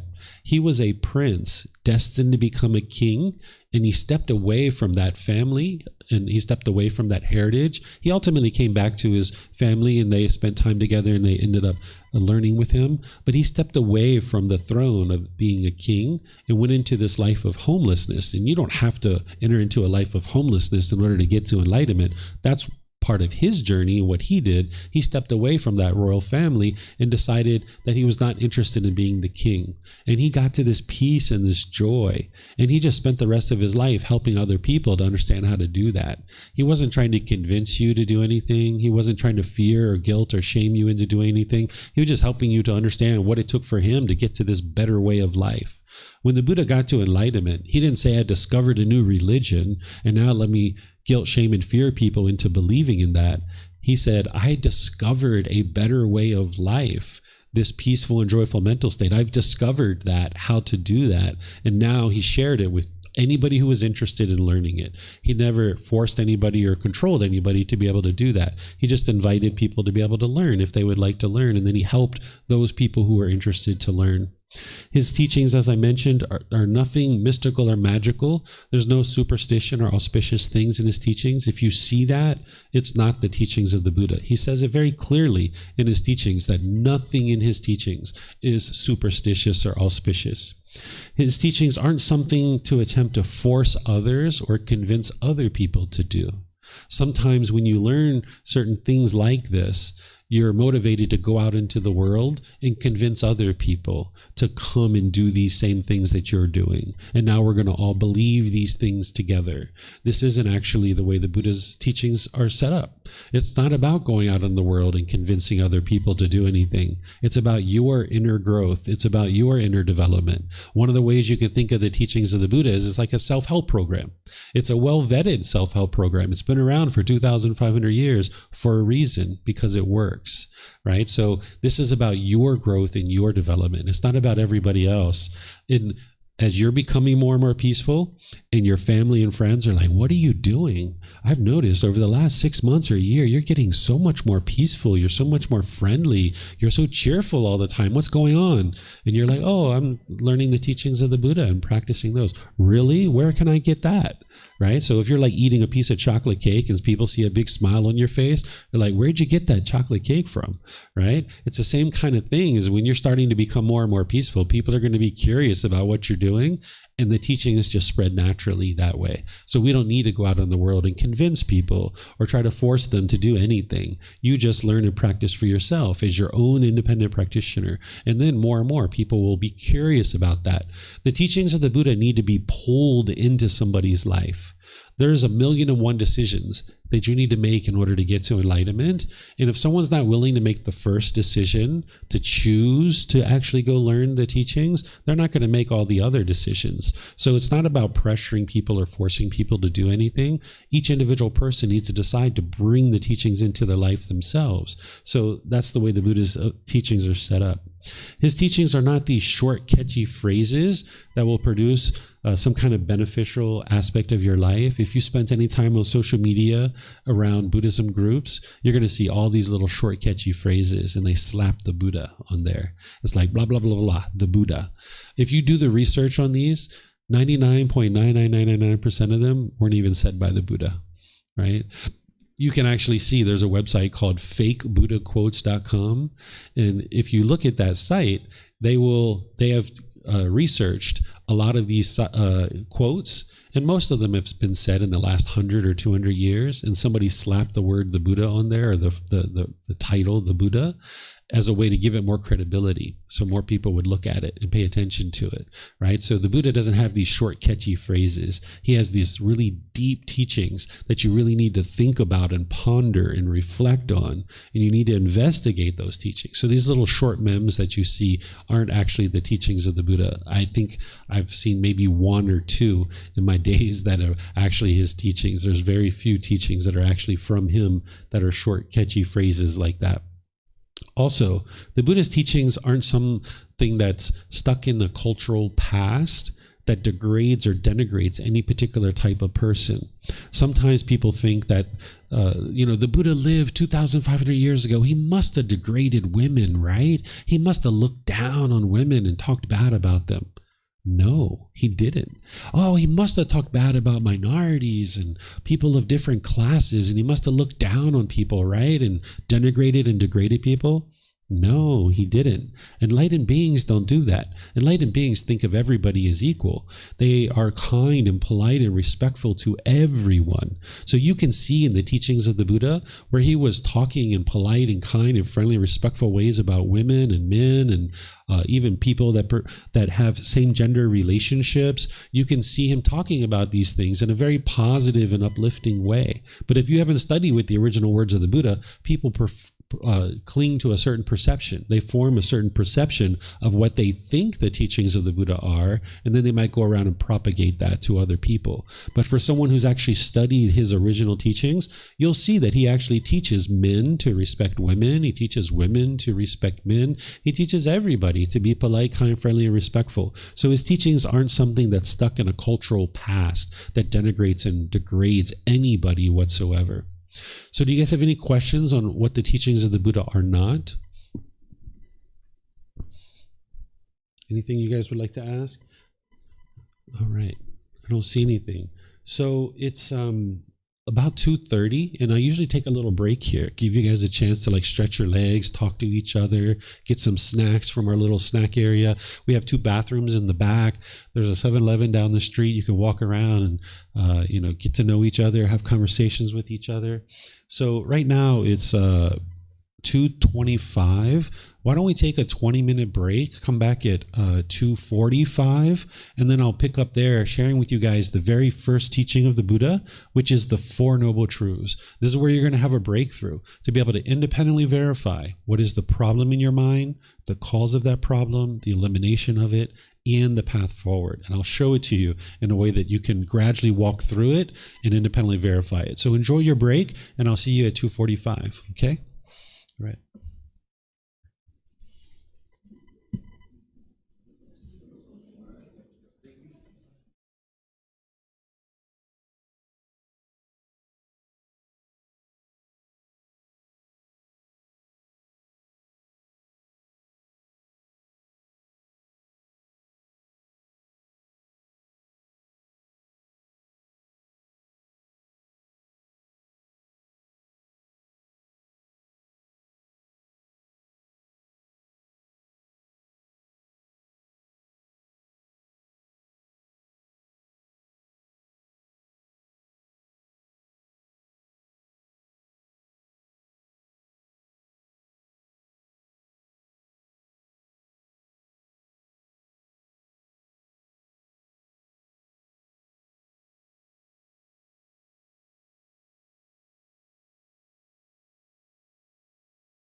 Okay, so I'm going to pick up things where we left off.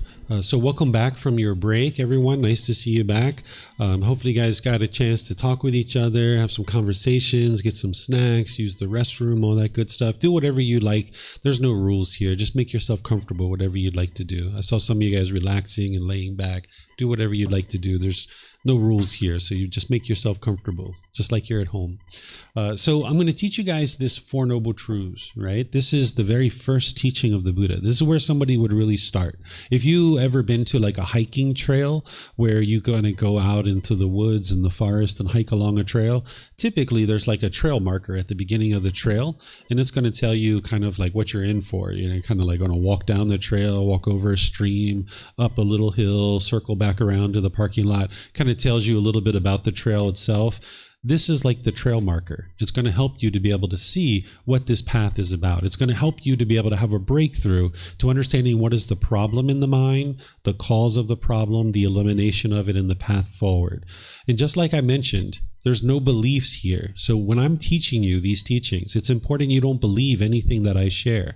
There's never a time where you should ever believe these teachings. The Buddha never used that phrase. He said just the opposite. He said, come, examine my teachings, investigate my teachings. He also taught students when they're first learning, and as they're learning in their journey to enlightenment, to listen to his teachings with eager ears. Right? These teachings aren't something that you just sit back and it's just going to kind of overflow like water flow or like a waterfall over top of your shoulders and your head. You're going to need to actively be able to understand the teachings by actively listening. And where you need to, you can ask questions, because I'm going to pause a few times during our talk to give you guys a chance to ask questions. So you're going to need to learn, examine, investigate. You're going to need to reflect, and you're going to need to practice. And I'm going to show you how to do that as I share with you guys these Four Noble Truths.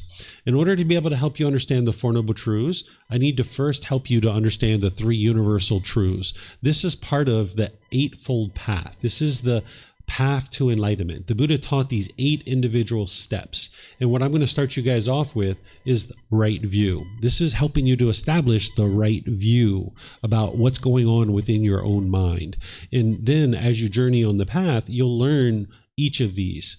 On Tuesday, there's a course that I'm going to be teaching Monday through Friday next week from 9 a.m. to 3 p.m. And you can come to any part of that you'd like. Of course, if you came to the whole thing, you're going to learn a lot more and benefit a lot more. But if you'd like to come and go, you're welcome to.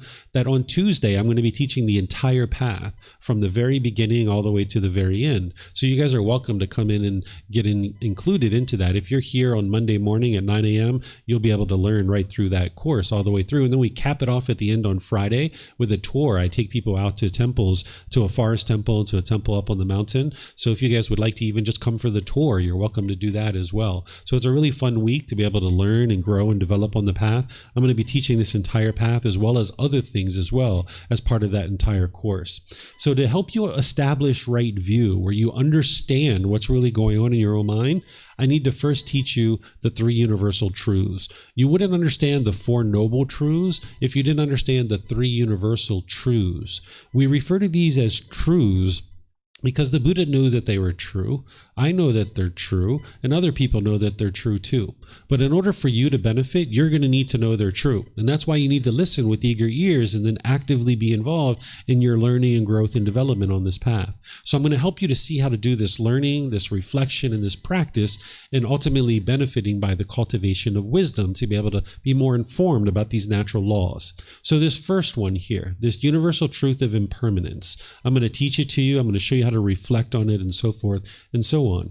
So what the universal truth of impermanence is it's the Buddha explaining to you the way the world is. And these are building blocks to help you understand the Four Noble Truths. You're not going to understand those if you don't understand these, right? So the universal truth of impermanence is explaining to you that things in the world are constantly changing, that there isn't this fixed state, that things are arising, they're changing, and they're fading away.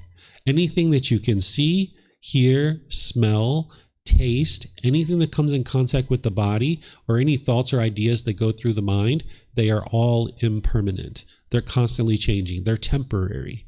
Okay? This is an important thing to understand. There's something called conditioned objects. Conditioned objects, they arise, they change, and they fade away.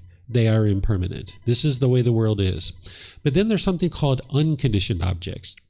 Unconditioned objects, they don't arise, they don't change, and they don't fade away. So enlightenment is that way. Once you attain enlightenment, it's a permanent mental state. The natural laws themselves that the Buddha taught, they are permanent. They don't change. They don't arise, they don't change, and they don't fade away. But everything that you can see, hear, smell, taste, anything that comes in contact with the body, or any thoughts or ideas that go through the mind, these are all impermanent. You're going to see this constant change in the world around you. So this is a little bit of the intellectual learning about this particular universal truth, that the world around you is constantly changing. You don't believe that. Don't believe anything, right? You need to be able to now move it into reflection to be able to independently verify whether it's true or if it's false. So the way that you do this is you look around the world around you and you start asking yourself questions, whether things are permanent or impermanent. And I suggest you start with something that you're familiar with, like this human body. Ask yourself, is this body permanent, meaning that it's been exactly the same your entire life, or that it's impermanent, that it's been constantly changing? So what would you say? Is this body permanent or impermanent? It's impermanent, right? It's constantly changing. We get taller, we get shorter, we have pimples and moles and wrinkles, we get gray hair, we start losing our hair, right? All these things are change, right? We get teeth that grow in, then they fall out, and then new teeth grow in. This is change. This is impermanence. This physical body is impermanent. What would you say about your relationships? If your relationships are permanent, that means you've had exactly the same people in your life your entire life. And if your relationships are impermanent, you've had people coming and going in and out of your relationships your whole life. So what would you say? Are your relationships permanent or impermanent? They're impermanent, right? People have been constantly coming in and out of your life your whole life. What about your bank account? Is your bank account permanent or impermanent? It's impermanent, right? It's going up and down and up and down. Some people's goes up, up, up. Some people's goes down, down, down, right? It's impermanent. It's constantly changing, right? What about the weather? Is the weather permanent or impermanent? She says impermanent. What do you guys say? Is the weather permanent or impermanent?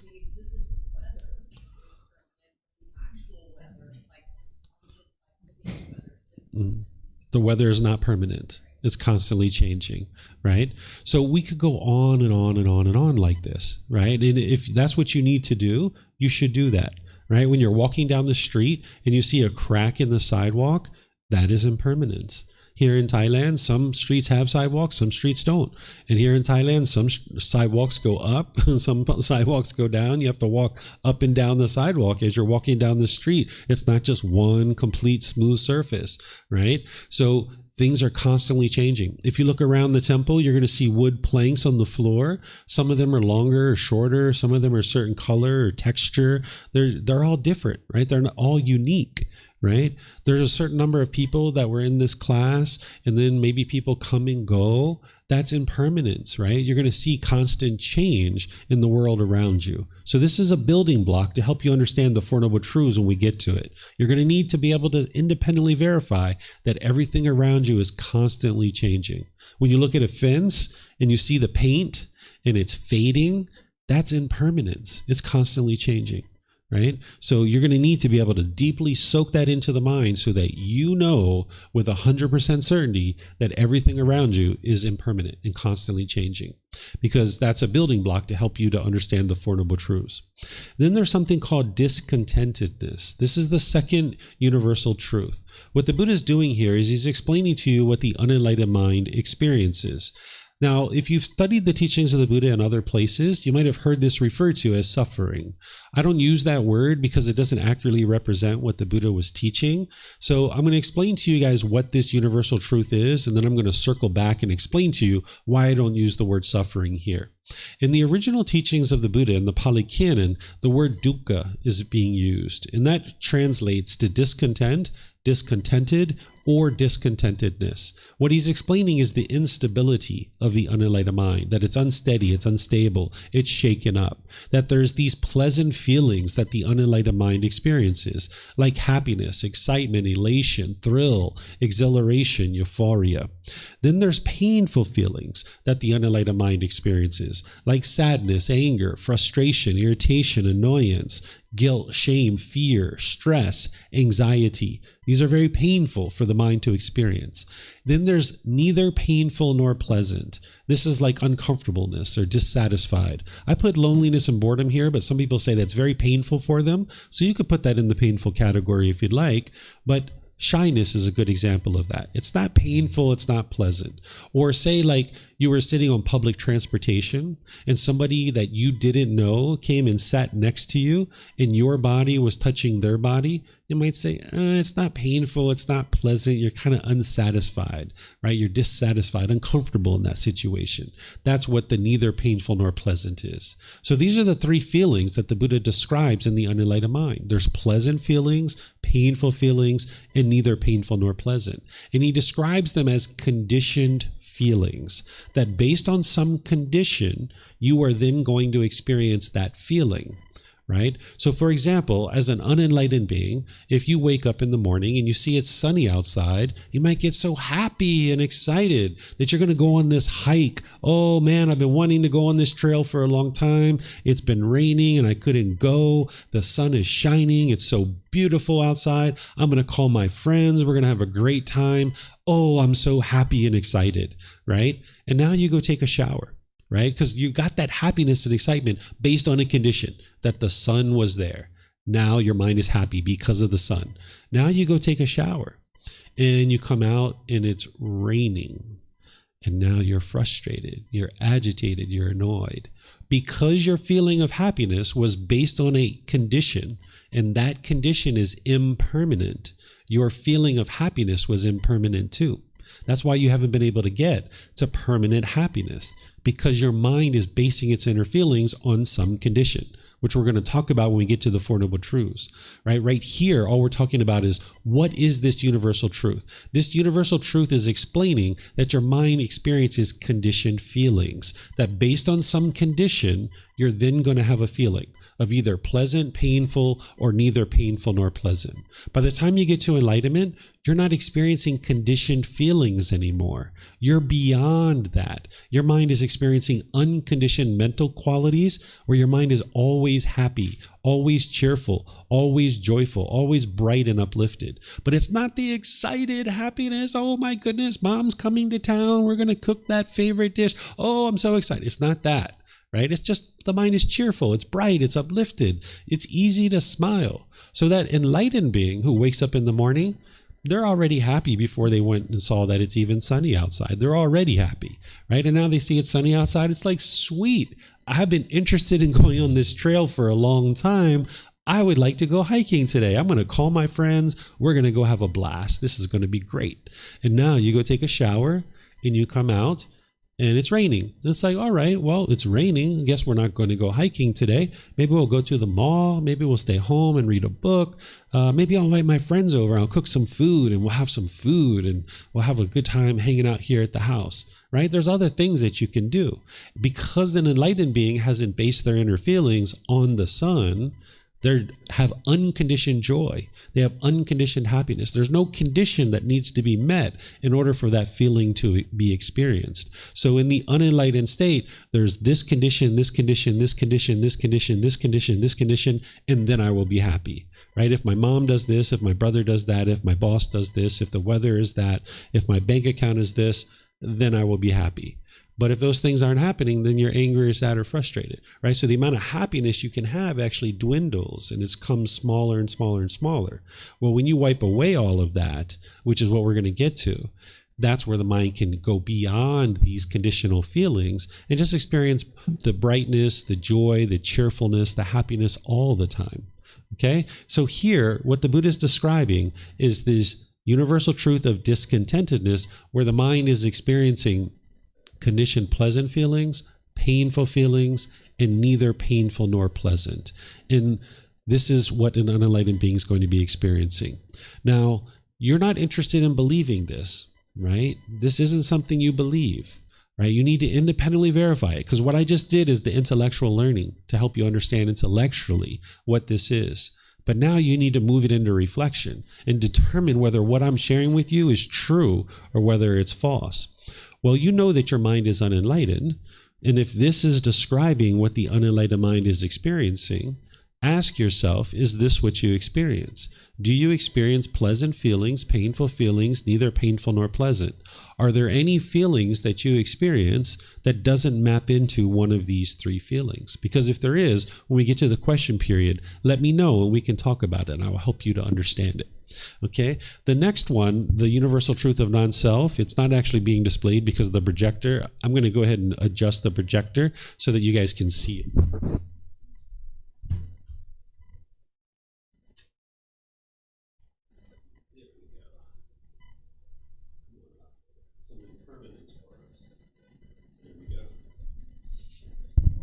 All right, so now you guys can see this third universal truth. But before I talk about that, let's talk about the word suffering, because I mentioned to you I was going to circle back on that, right? Some people refer to the second universal truth as suffering.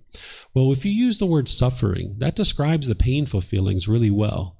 When you're angry, sad, frustrated, stressed, anxiety, guilt, shame, fear, all of that kind of stuff, you'd probably say you were suffering. But if your mom called you up and said, hey, I'm going to come see you this Friday. I heard you got a new house. I'd like to check out your new house. And you got really excited about that, would you say you were suffering? Or if your boss walked into your office and said, hey, I'm going to give you a $20,000 raise, and you got really excited, would you say you were suffering in that situation? Probably not, right? Or if you were on that public transportation and somebody came and sat close to you and your body was touching their body, would you say you were suffering in that situation? Probably not, right? So that word suffering explains the painful feelings really well, but it doesn't explain the pleasant feelings and the neither painful nor pleasant. And if you only understand 33% of what a teacher is teaching and you're missing 66%, how could you ever get to the goal?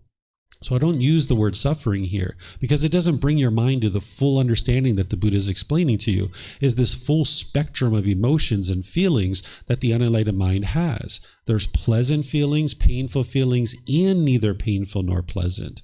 So an individual would need to understand that the conditioned pleasant feelings are just as much a part of the problem as the painful ones.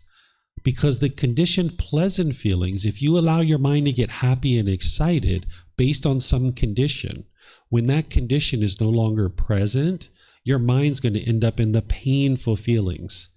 So if you get really excited about that brand new job that you just got, and you get so excited about it and you just can't wait to go in there and do this work because it's the best job you've ever had, and you're just telling everybody how great of a job it is, well, 5 years later, when the company goes out of business or you get laid off or fired, you're going to be angry and frustrated and irritated because you were so happy when you got it.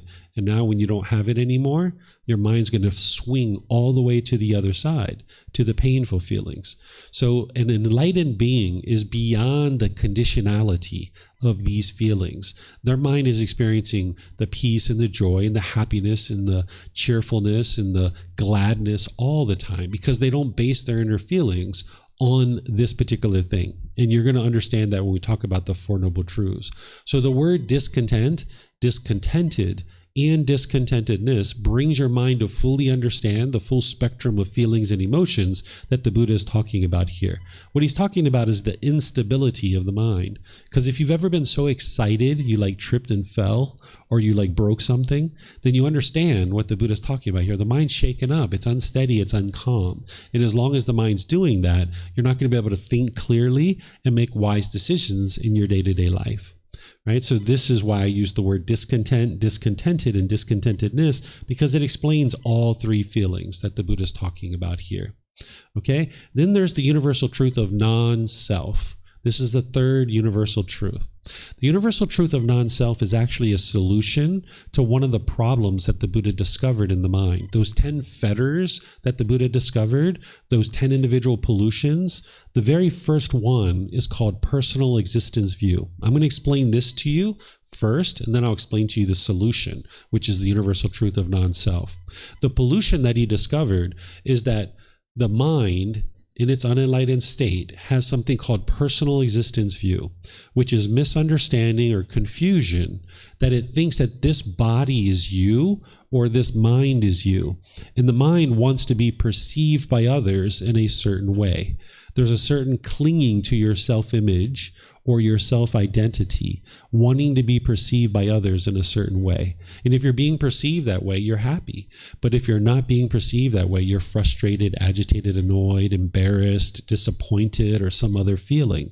So for example, if you've ever been in a social situation where you spilled something on your clothing and you got embarrassed, this is your personal existence view. Your mind was clinging to this body, wanting to be perceived by others in a certain way, and now that you've got pizza sauce all over your shirt, you feel embarrassed because you're not being perceived in the way that you want to be perceived. If you've ever gone to the mirror and you saw wrinkles or moles or pimples or gray hair, or you saw that you were balding and you were shaken up by that, that's your personal existence view. If you've ever stood in front of the mirror and you've put on clothes, maybe you were standing in front of your closet and you're like, who am I going to see today? And how do I want to look? I'm going to see those people, and I've got this favorite shirt that I want to wear that. And you put that on and you looked in the mirror and you're like, nah, that's not how I want to look. And then you change your clothes. You're like, nah, that's not how I want to look. And then you put on another, there you go. Now I feel comfortable to go outside because I look the way I want to look. I, meaning this body, looks the way that it needs to look for the mind to be comfortable to go outside. That it didn't feel comfortable to go outside until this body looked a certain way. If you were like me when I was a teenager, I used to get out the gel and the mousse and I would rub it through my hair and try to get every little hair in exactly the right spot before I go to school. I would do this sometimes for so long I would miss the school bus, right? So maybe you did that. Or maybe there's certain jewelry that you put on and you're like, no, I need some different jewelry, right? And you just kind of constantly tweaking this body, trying to look a certain way when you go outside. This is personal existence view. That's the self-image. But then the mind can also cling to a self-identity. Your self-identity is like about your culture, your ethnicity, your sexual orientation, your nationality, your job or occupation. You could cling to any number of these things as who you think you are as a person. And now, if you have agreeable contact, you will feel happy or excited. But if you have disagreeable, then you'll feel the painful feelings. So for example, say you've ever been in a relationship with a boyfriend or girlfriend, and you identified with, I am a boyfriend, I am a girlfriend, I am a husband, I am a wife. And maybe you felt great when you were in that role. But then when you guys broke up, you were now single, your mind might have really struggled during that period of time. You might have felt like you wanted to hurry up and get right back into another relationship. The mind thought that this uncomfortableness would be solved by reassuming the role of being a boyfriend or girlfriend, when in reality, that's not going to solve your problem. Or say that you identify with, I am a Brit, or I am Israeli, or I am American, or I am German, or I am Chinese, or I am Lithuanian, or I am Spanish. Any of this I am in the mind, based on your culture, ethnicity, sexual orientation, nationality, or job or occupation, you might identify with these things as who you are. Now you're at a restaurant and 2 tables over, they're talking all these fond things. All Americans are lovely and kind and warm and gentle. I've never heard this before, but maybe somebody might say this, right? So perhaps if somebody said that and you identified with I am American, maybe they're like, wow, they're talking about me. I feel really great, right? But now 2 tables over at the same restaurant, somebody's saying something degrading and disparaging about your nationality and where you come from. And now you're frustrated, you're angry because they're talking about me, right? Well, the Buddha is saying that that's not true. That identity that you're holding on to is not you, right? So maybe someone has a job or occupation. Maybe they're like a police officer or some other job. And now think, I am a police officer. And now when you do this job, you feel great, you feel lovely. But 10 years into it, 20 years into it, maybe you retire, maybe you get injured, maybe you get fired, and you can't do that job anymore. Maybe now you're driving a taxi and your mind's thinking, I am a police officer. And now you're so uncomfortable out there in the world because the mind identifies with I am a police officer, but yet you're retired or you're doing something else besides being a police officer. Now you feel really uncomfortable. You feel like less of a person. You don't feel whole anymore. Some people have this so much that they might come to a place like Thailand in search of themselves. They might be saying, I'm going to go to Thailand and find myself. They might have told their family, I don't even know who I am anymore. I need to go find my true self, right? So they might come to a place like Thailand looking for themselves. Well, you're not going to find yourself here in Thailand, because what the Buddha teaches you with the universal truth of non-self is it doesn't exist. This is the mind clinging to these things, thinking that this is who you are, holding on to these things. You might come to Thailand and find a new hobbies, new friends, new activities, new job or occupation. But if you cling to any of that as thinking that that's who you are, when all that stuff changes, you won't know who you are anymore, right? So this is the problem with personal existence view. If you cling to any of this stuff, when it starts changing, you'll be uncomfortable. One time I had a student that called me up. He said, hey, David, I'm having this challenge since COVID, and I need to get your help. I said, sure, what's going on? They said, I used to go into these places like a coffee shop and order a coffee, and I would just pay cash and it was no big deal. And I would be off on my day with my coffee, no big deal. It was like a 30-second transaction and I'd be off and on my way. He said, now since COVID, they turn around their computer screen. I have to pay with this contactless payment system. And the computer screen says, tip 25%, 30%, whatever it is. And he says, I'm a great tipper and I feel so conflicted going into these places that I used to go to joyfully. And now I'm not tipping and I feel really uncomfortable in these same situations. And I don't understand why. When I tip, I feel really great. But when I don't tip, I feel miserable and horrible. I feel like less of a person. Well, the reason why is because their mind was clinging to this identity of I am a great tipper. And when they tip, they feel great. They feel wonderful. But when they're not tipping, they feel uncomfortable, right? So the mind can cling to any number of things as I am this, I am that, I am this, I am that. Ever since birth, we've been kind of conditioned to think this way, right? Because we were all given labels at birth. I don't know all of your labels, but my label was David, right? And you have a label too, probably. And now there's a certain personality and character that we cling to as who we think we are. And in terms of our countries and where we were born, our mind will cling to that. We have sports teams, flags, national anthems that we cheer for the sports teams, or we have a national anthem or a flag that we pay allegiance to, right? Or something like this. And now we identify as this is who we are as a person. So it's a matter of getting to the point where you realize non-self. You realize that this body and this mind is not you. It's not who you are as a person, or even your choices and decisions. That doesn't define who you are. So for example, if in the past I used to use drugs and alcohol, and today I identify with I am an alcoholic or I am an addict. Oftentimes people can feel really guilty and shameful because of this. The mind's adopted that identity of who they are. And I understand why they do this, because it's important to never go back to those substances again. But just because someone might have chose to use drugs and alcohol in the past doesn't mean they need to define who they are today based on that. Right? But that's what the mind will do, is it'll cling to things thinking that this is who you are. Where the Buddha is saying with the universal truth of non-self that this isn't you. It's not who you are. So even though this body was born on a land that we refer to as America, the mind doesn't have to identify with I am American. The mind can understand this body was born there. It's just earth. It's just dirt. That's all it is. The mind doesn't have to adopt this identity of I am an American. Same thing, even though I'm performing this role as a Buddhist teacher, which I'll do for the rest of this life, it's still not permanent.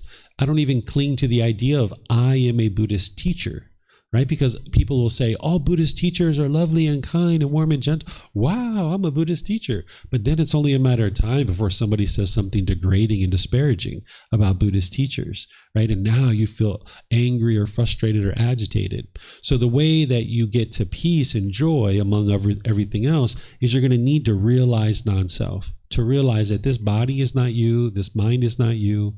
There is a body, there is a mind, and it's come together for this existence, but this isn't who you are as a person. You're going to need to be able to shed these labels that your mind has adopted. So even like, I am a Buddhist. The Buddha never was a Buddhist, right? Just like Jesus Christ wasn't a Christian, right? Those are just labels that people came up with afterwards. The Buddha didn't have that in his mind, because otherwise he wouldn't have been able to get to peace or joy. So this is a little bit of the intellectual learning on the universal truth of non-self. Now, sometimes people understand it when I first start teaching it, and other times they don't. So if you don't understand this right now 100%, it's okay. You're going to be able to explore this in depth plenty of times through all the various programs that we share. But let me help you to be able to see how to independently verify that there is no self. Okay? So think about yourself when you were a child, teenager, early adulthood, and now, right? Think about yourself, who you think you are as a person, your personality. Has it been exactly the same through all those 4 stages of your life, or has it been constantly changing?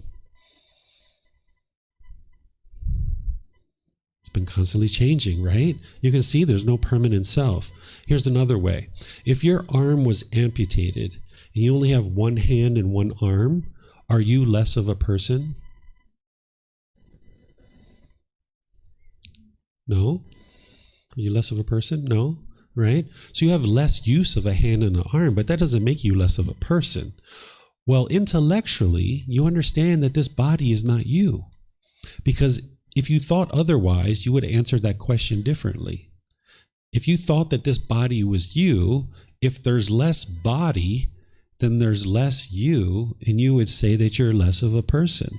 But intellectually, you understand this body is not you, right? Because you would answer that question differently. And this is the confusion that the mind has. Intellectually, you can understand that this body isn't you.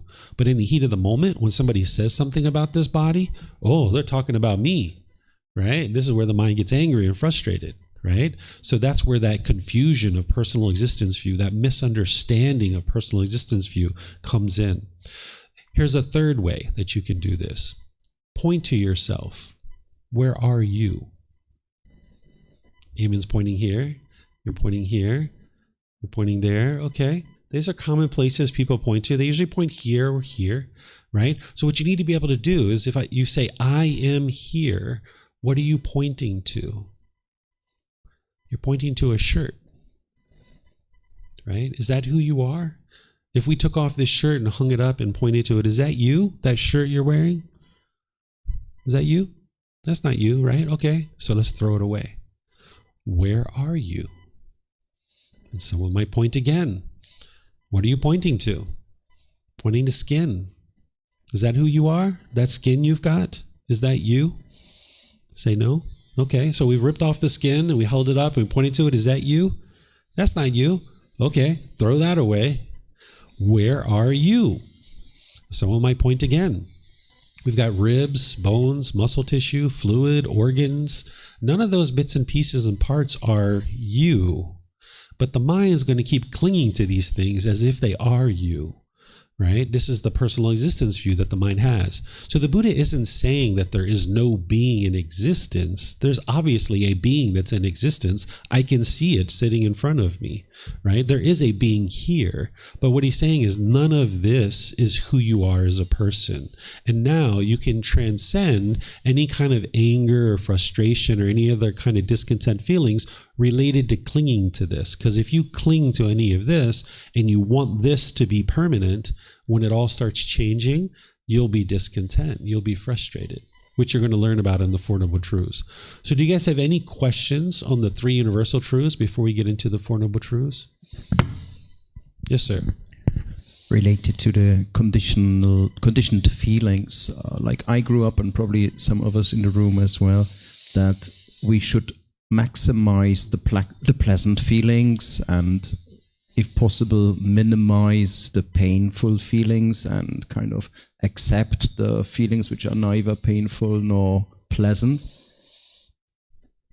I was living with that approach like probably all my life. Is that a wrong approach? I don't think of things as right and wrong, because that's to assume that, there's only one right answer and everything else is wrong. And that's to assume that, I'm right and everyone else is wrong. Instead, I think about what's wise and unwise. And while that's what you've been taught, you can see that your mind goes up and down at different times. What the Buddha is teaching you is how to get beyond all of this, where now your mind can be bright and cheerful and glad, uplifted all the time. So when you see the Four Noble Truths, you're going to see that, yes, and as you learn the more of the teachings of the Buddha, you're going to see, yes, that there's many things in your mind that you're currently believing, you're currently thinking, your mind's been conditioned to adopt as many different things. And what the Buddha's teachings are teaching you how to do is to strip that away and see true reality of what's true nature. As long as you allow your mind to experience these conditioned feelings based on a condition, that means you can only be happy if certain conditions are met. If it's sunny outside, if there's no noise outside, if I can teach in a quiet environment, if I have 50 students, if my son talks to me in a certain way, if my wife does this, if my bank account is this, if, my car is this, if you have all these conditions, you can only be happy when those are all met, and you're shrinking your ability to be happy more and more. This is why some people, they get old and grumpy. Right? You don't have to be old and grumpy. You can be old and cheerful. But if you have all these expectations in your mind, which you're going to hear with the Four Noble Truths, if you have all these expectations, they can't be met permanently. So you're kind of sabotaging your ability to be happy by choosing to maintain this way of thinking. So once you see the Four Noble Truths here in a moment, you're going to have potentially a breakthrough where you can see, aha, I understand now. So let me keep going, and then you'll understand some more. Okay, so let me go some more. Okay, all right. So now one more thing to help you understand before we get to the Four Noble Truths. This is a building block. You're going to need to know the understanding of craving, desire, attachment, expectations, wants, grasping, holding, clinging. Okay, we describe this in a special way within the teachings of the Buddha, a certain way we think about this. This is the mind longing and yearning, wanting things to be a certain way. This is the mind chasing after the objects of its affection, thinking that the next new shiny object waiting around the corner is going to provide lasting satisfaction. So the mind chases and chases and chases and chases and chases. It's looking for something external to hold on to get those happy, pleasant feelings, right? So if you've ever been into a mall and you notice that your mind's pulling towards something, like maybe a pair of shoes or a video game or jewelry or mobile phone or something like this, and you're like, oh my goodness, those shoes, oh, they're gonna look so good on my feet, I just can't wait to get those shoes. Oh, Monday morning when I go to work, everyone's gonna see these shoes. Oh, it's gonna be so cool, I can't wait to get those shoes on my feet. This is the mind longing, yearning. And now you go into the store and they have your shoes and you're really happy. But if you go into the store and they don't have your shoes, you're frustrated, you're agitated or annoyed. So this longing, yearning that the mind does, the pulling in the direction of the objects of its affection, it's not the object itself that is the craving, desire, attachment. It's the mind, the way that the mind longs and yearns for the object. It's kind of like, oh, I feel so sad. I know what I need to feel better. A new boyfriend or girlfriend, that'll solve everything. Let me get one of those. So the mind chases that for a while. And then the mind gets one of those and that doesn't work. So it's like, oh, I know what I need. I need more money. Let me chase that for a while. Now it chases money and you get more money. And then you're happy for a little bit of time, but then that doesn't work either. And you're like, oh, I know what I need. A bigger car, a bigger house, this or that. The mind just chases and chases and chases, and thinking something external is going to provide lasting satisfaction. So it chases after it. Do you guys know what I'm talking about? Have you experienced this where your mind's pulling towards these things? Okay. All right. So now let's talk about the Four Noble Truths. This is where you're going to understand the problem, the cause, the elimination, and the path forward. In 4 simple statements that you can independently verify, you're going to be able to have a breakthrough here. So the first noble truth is explaining the problem in the unenlightened mind, that everyone that is unenlightened will experience discontentedness. This is the problem with the mind, that it goes up and down, up and down, up and down, based on some condition. It's happy and excited when it's sunny, but then it's angry and sad when it's experiencing rain or something like this. Or you're happy and excited when the bank account's up here, and you're sad and frustrated when it's down here. This is the mind going up and down. That's the problem that every unenlightened being is experiencing. The second noble truth is explaining the cause of this problem. Discontentedness is caused by our own cravings, desires, attachments, because the mind wants everything to be permanent when everything in the world is impermanent. I'm going to say that a few times and I'll give you some examples. Discontentedness, the pleasant feelings, painful feelings, and neither painful nor pleasant, is caused by craving, desire, attachment, the longing, the yearning, the wanting things to be a certain way, the expecting things to be a certain way. The mind craves permanence when in reality, everything around you is impermanent. So let me give you some examples.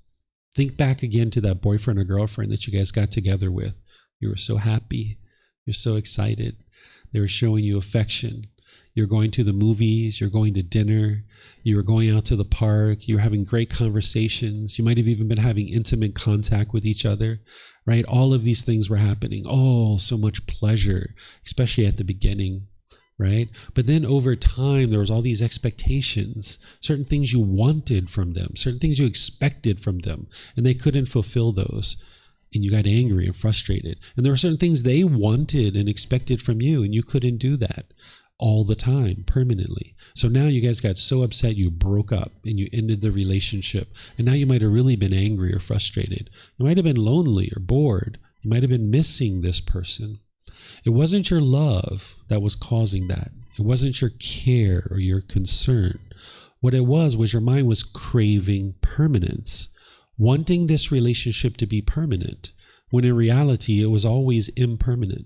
Even if you guys were together for the rest of your life, one of you would have died first, more likely than not, right? And now with this relationship being impermanent, the mind would have struggled during that period of time.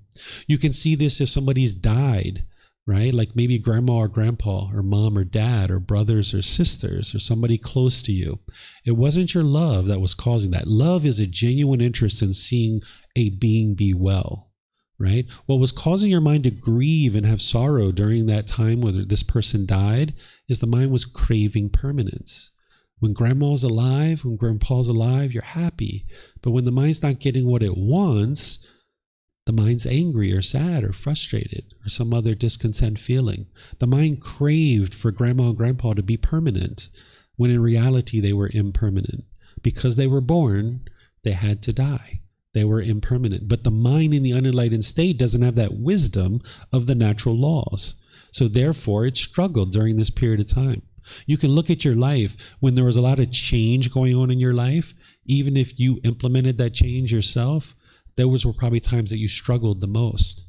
Maybe you were moving from one location to the other. Maybe your relationships were changing. Maybe your jobs were changing. Things like this. These were times when you struggled the most, when there was change.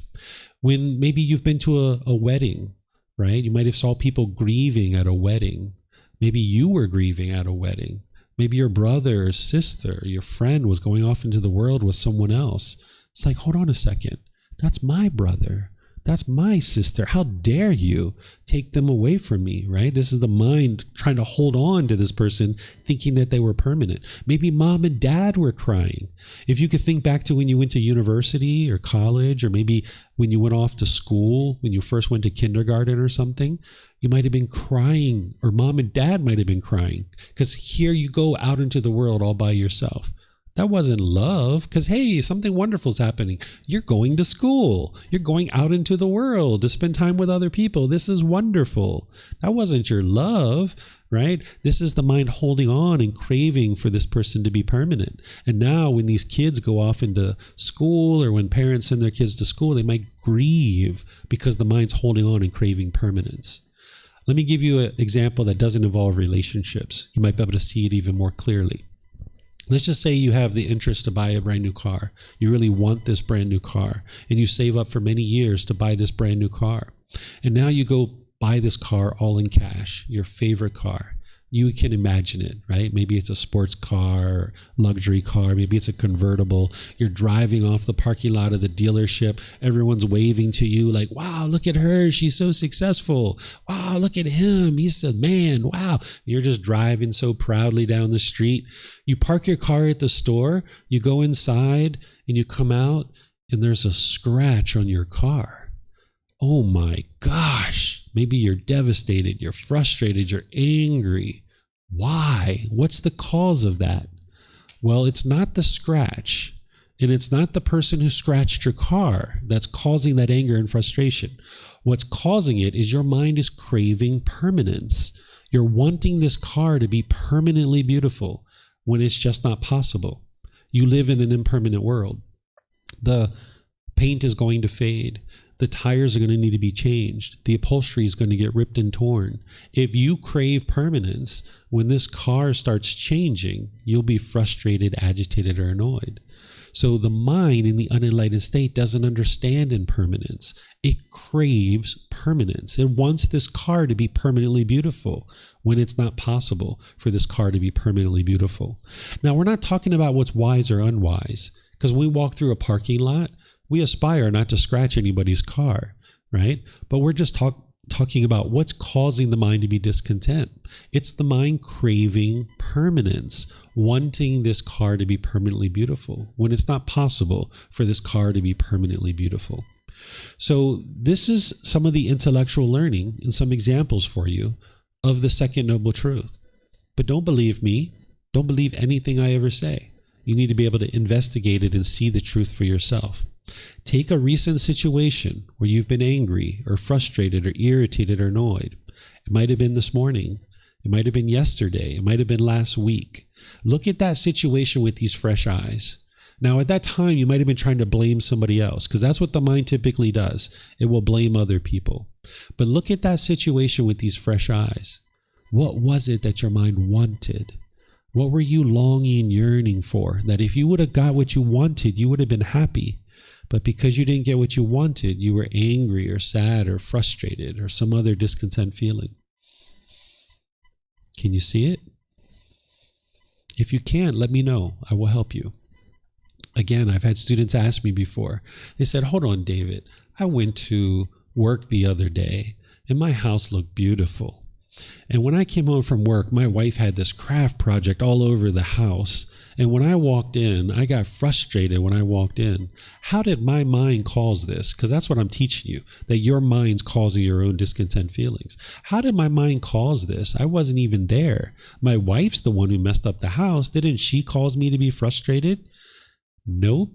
Your mind had a craving for permanence. You were expecting this house to look exactly the same when you came home from work. And it's just not possible. You live in an impermanent world. When you went to work, it looked a certain way. And when you came back, the only thing that happened was impermanence. That's it.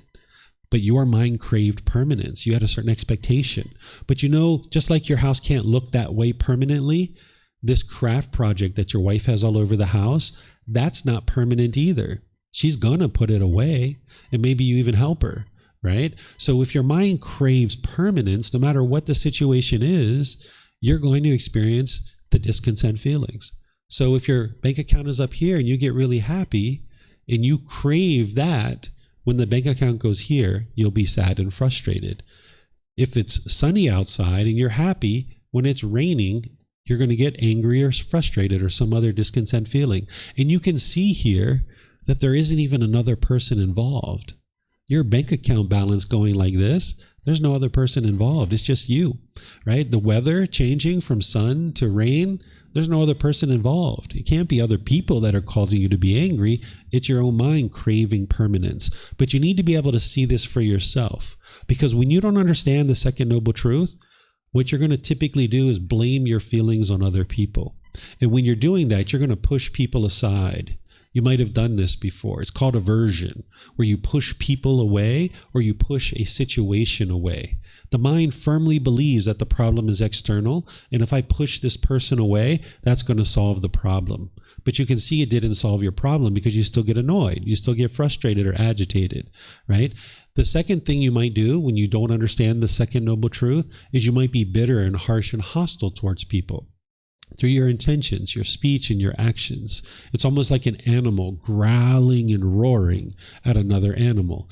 It's like, do things my way. You're trying to fear somebody into doing things your way through your harshness and bitterness and hostility. Or the third thing you'll do is you'll put your expectations on people, trying to control them or pressure them into doing things your way. And people might be doing this to you too. People might have pushed you out of their life. People might have been bitter and harsh and hostile to you. And people might have put expectations on you because they're thinking that you are their problem.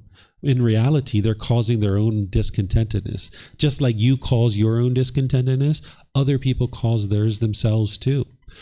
You can't cause somebody else to be discontent, and nobody can cause you to be discontent. It's your own mind that's causing this.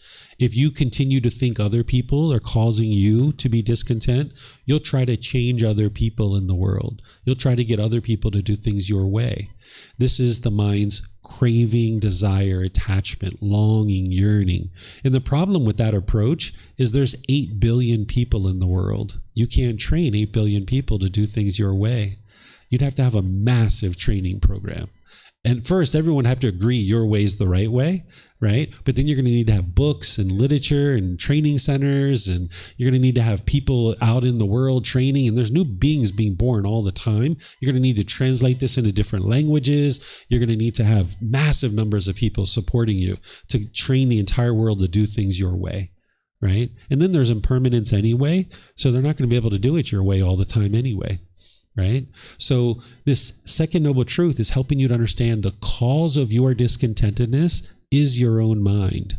That it's your craving, your longing, your yearning. And if you don't see that, let me know.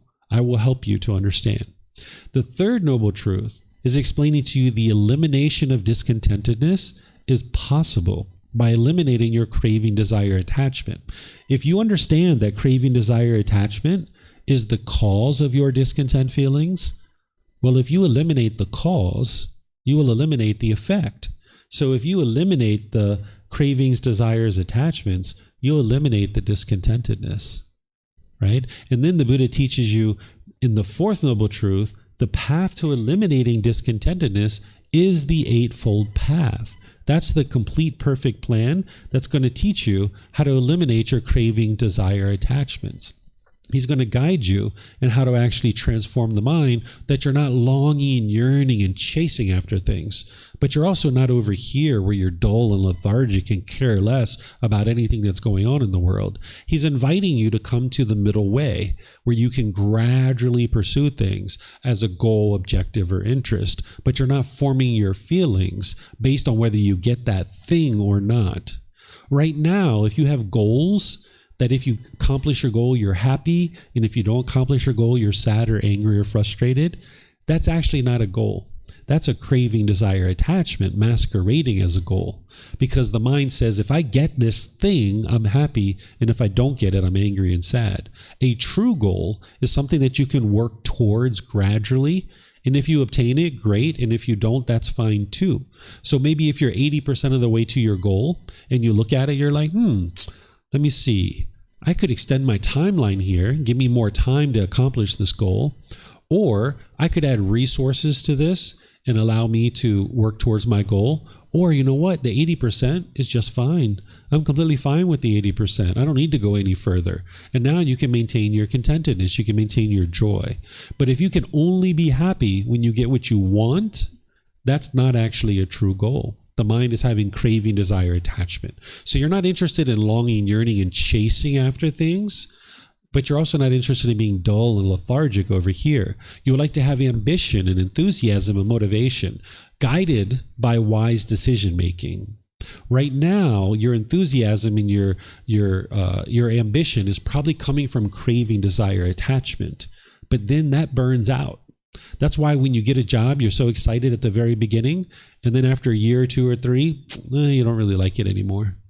Or you have a certain boyfriend or girlfriend, you're really excited about them at the beginning, but then eventually it's like, I don't really like them anymore. And you just move on, right? It's kind of like a dog chasing a squirrel. It chases the squirrel, chases the squirrel, chases the squirrel. It catches it and kills it. And then it's bored and it doesn't even want to eat it, right? It's the same kind of thing that the human mind does, is it chases. And then sometimes when it gets what it wants, it's like, I don't even like it anymore, right? Or you'll burn out. And you can't sustain the chase because you'll burn out. Whereas if you have ambition and enthusiasm and motivation based in wise decision making, that's sustainable. You can do that long term. That's why the Buddha was able to teach from the age of 35 to 80. And he never was bored. He's never gave up because he knew that he knew the truth, and he was gradually working towards helping people to be able to experience this enlightened mental state, accomplishing his goals, objectives, and interests along the way, right? So you can do this too. You can get to the point where your mind is gradually working towards certain goals, objectives, and interests, but it's all dependent on establishing right view. What right view is accepting responsibility for your own feelings, your own emotions, understanding that it's craving, desire, attachment that's causing these.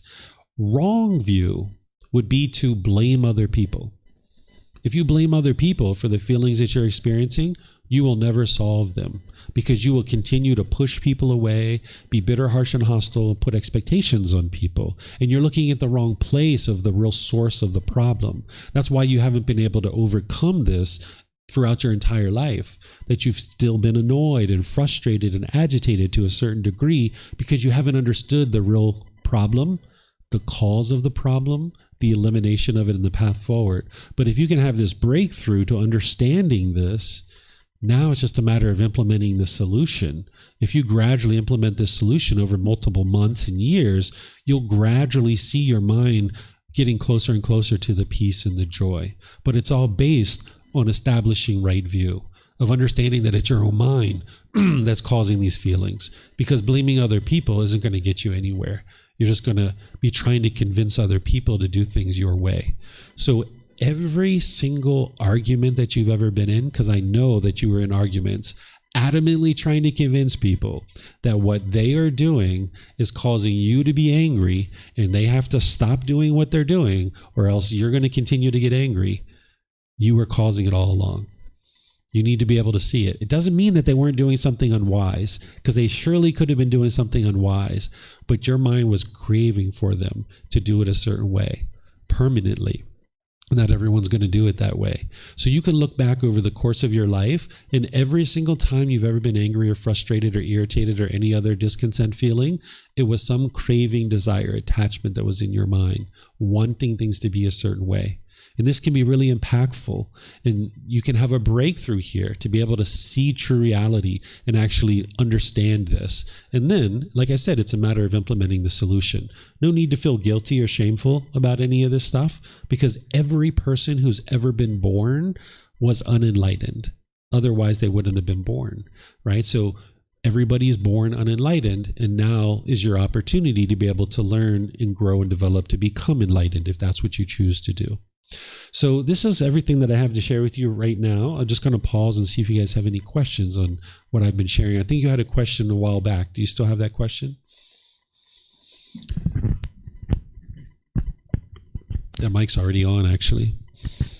Oh, okay. Mm-hmm. I have a question about this non-self. Mm-hmm. I understood it like this: if you are enlightened, you don't characterize yourself in any matter, so you aim for not having characteristics? Or how would you explain how a enlightened person would characterize or have special features of himself?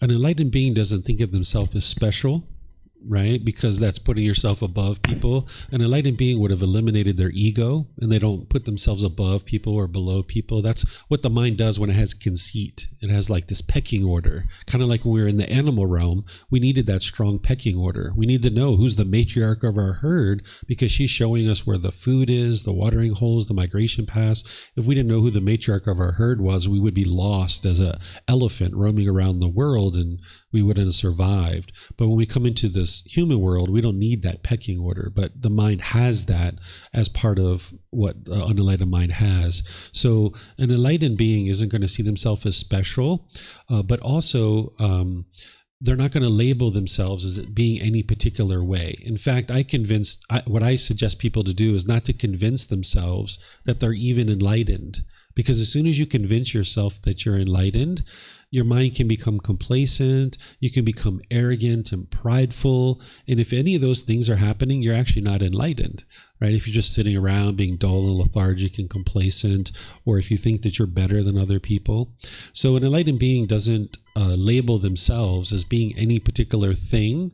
They just know that they perform certain roles in the world, and they just fulfill those roles. Maybe a business owner, maybe a mother, father, husband, wife. You can do any of these kinds of things and still be enlightened. But you're just going to process the world around you in a different way. And you're not going to identify with any particular label, where you can understand, like, for example, this body was born in the USA, but the mind doesn't have to adopt that label of who I am as a person. Or the mind can understand that there's a being sitting here sharing the teachings of the Buddha, but I don't need to identify with I am a Buddhist teacher. I can just understand there's this role that I'm fulfilling, but it's not permanent. Even though it's for the rest of this life, that's still not permanent, because it's going to, this being is going to end up dying. This being is impermanent. Does that help you? Yes, but a further question. So some people are kind, some people are more mean. Does this also end? You cannot describe yourself as being kind, because maybe in my teenage years I was mean, but now I am kind. So this also changes. You know what I mean?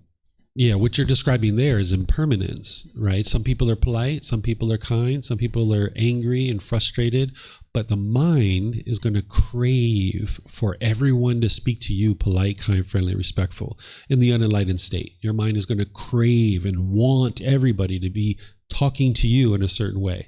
And when they talk to you that way, you're happy. But when they don't talk to you that way, you're frustrated or agitated or annoyed. That's what the unenlightened mind is going to experience. But the enlightened being, they're going to already have trained their mind to understand that some people are polite, kind, friendly, and respectful, and some people are not. And that's just impermanence. And there's no need for this being to form feelings based on what other people are doing. So you can get to the point where you just understand that this is all impermanence, and that you don't have to form feelings based on what other people are choosing to do and what people are not choosing to do. I can explain it to you real simply like that, but then to actually train your mind to do it, that's where the real work comes in. And that's where you need the entire Eightfold Path.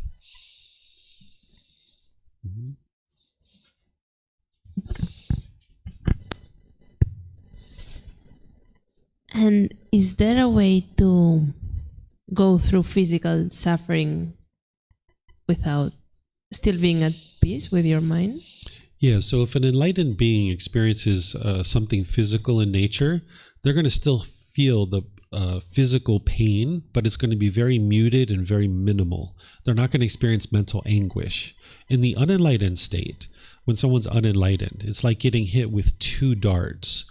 The first dart is the physical pain. Like, say you stump your toe, right? You're going to notice the physical pain. That's the first dart.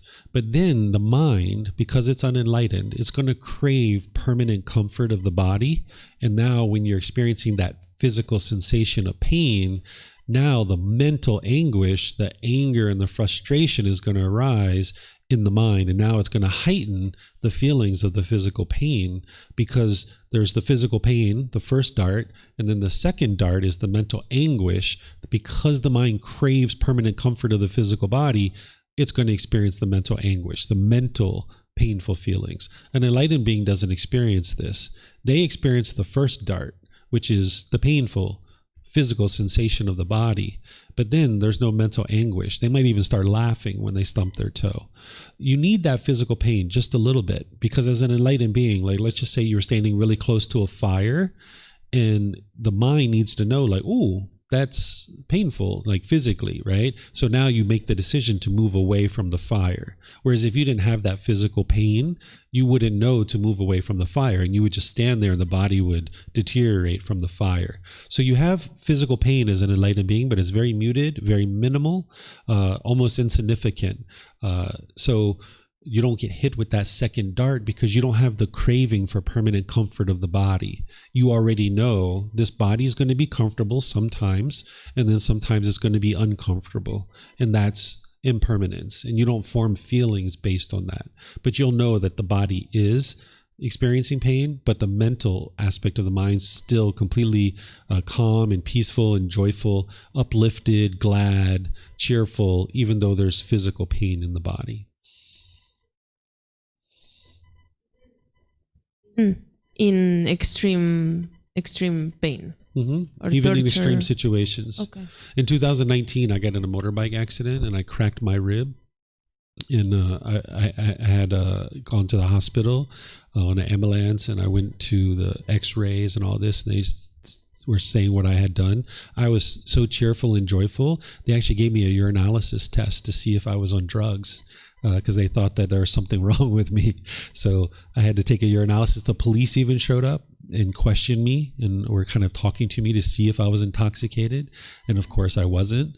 It was just an accident with the motorbike, because you can't escape sickness, aging, death, loss, and destruction. Even no matter how much you've trained your mind, you're going to still experience those 5 things. They're called unobtainable because there's still impermanence in the world.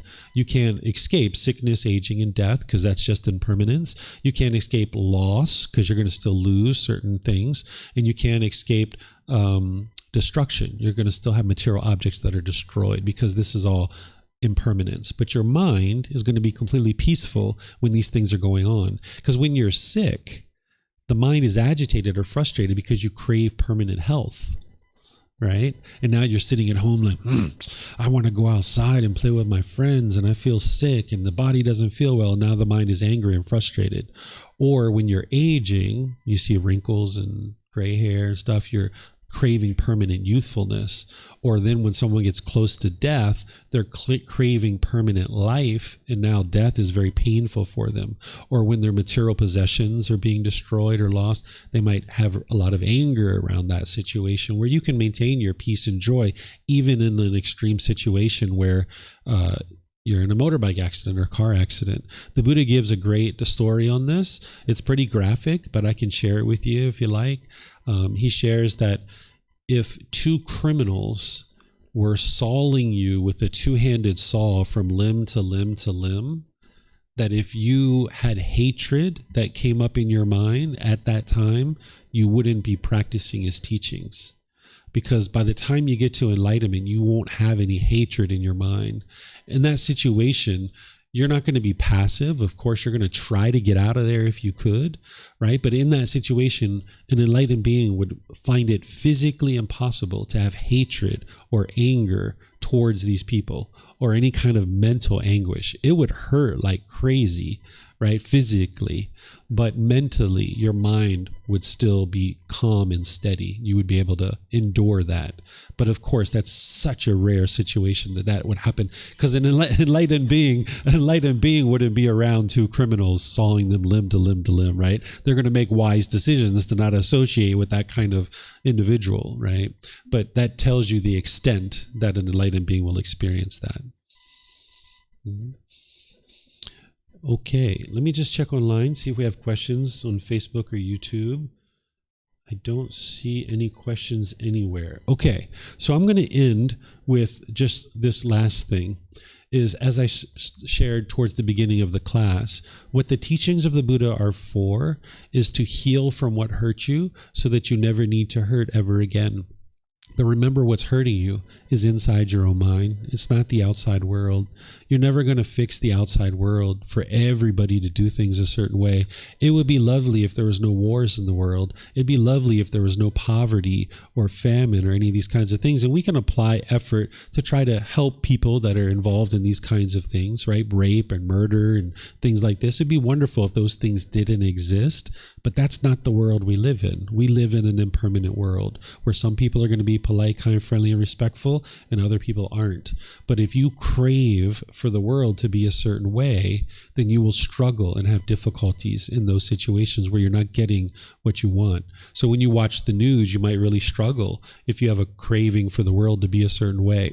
But what's causing that struggle is inside your own mind. There's a lack of wisdom there that the mind just doesn't understand what it doesn't understand. And when you purify the mind of these pollutions that the Buddha shared, that's where you'll see more and more peace and more joy. So you need to understand what's truly hurting you is inside your own mind. So you can heal from what hurt you so that you never need to hurt again. And if you'd like to have books or videos or podcasts or audiobooks or classes or courses or retreats or even personal guidance where I can sit down with you and help you to be able to understand, I do all of this at no cost so that I can help people to be able to understand how to get to this mental state that the Buddha taught.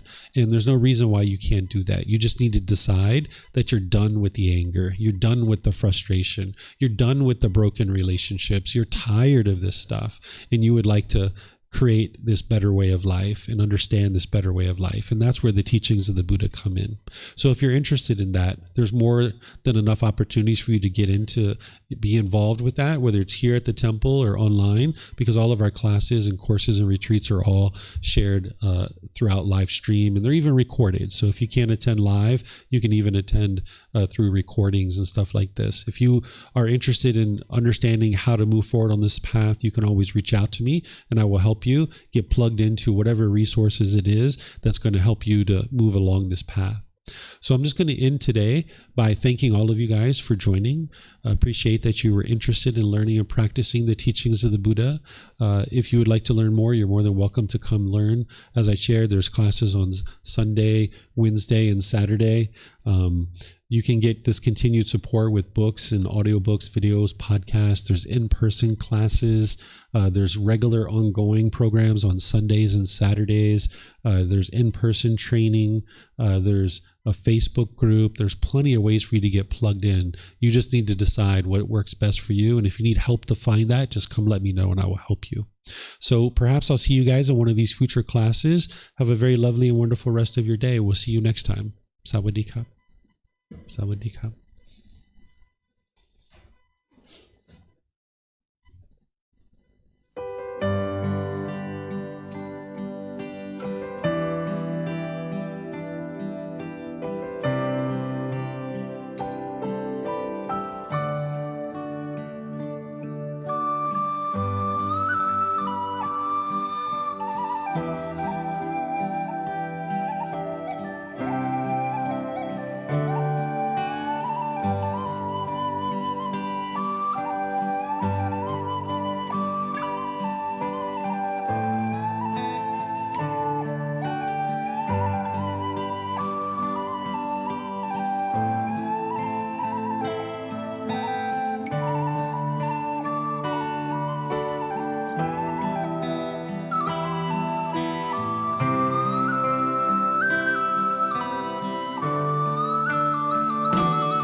Thank you again for watching. Enjoy your meditation.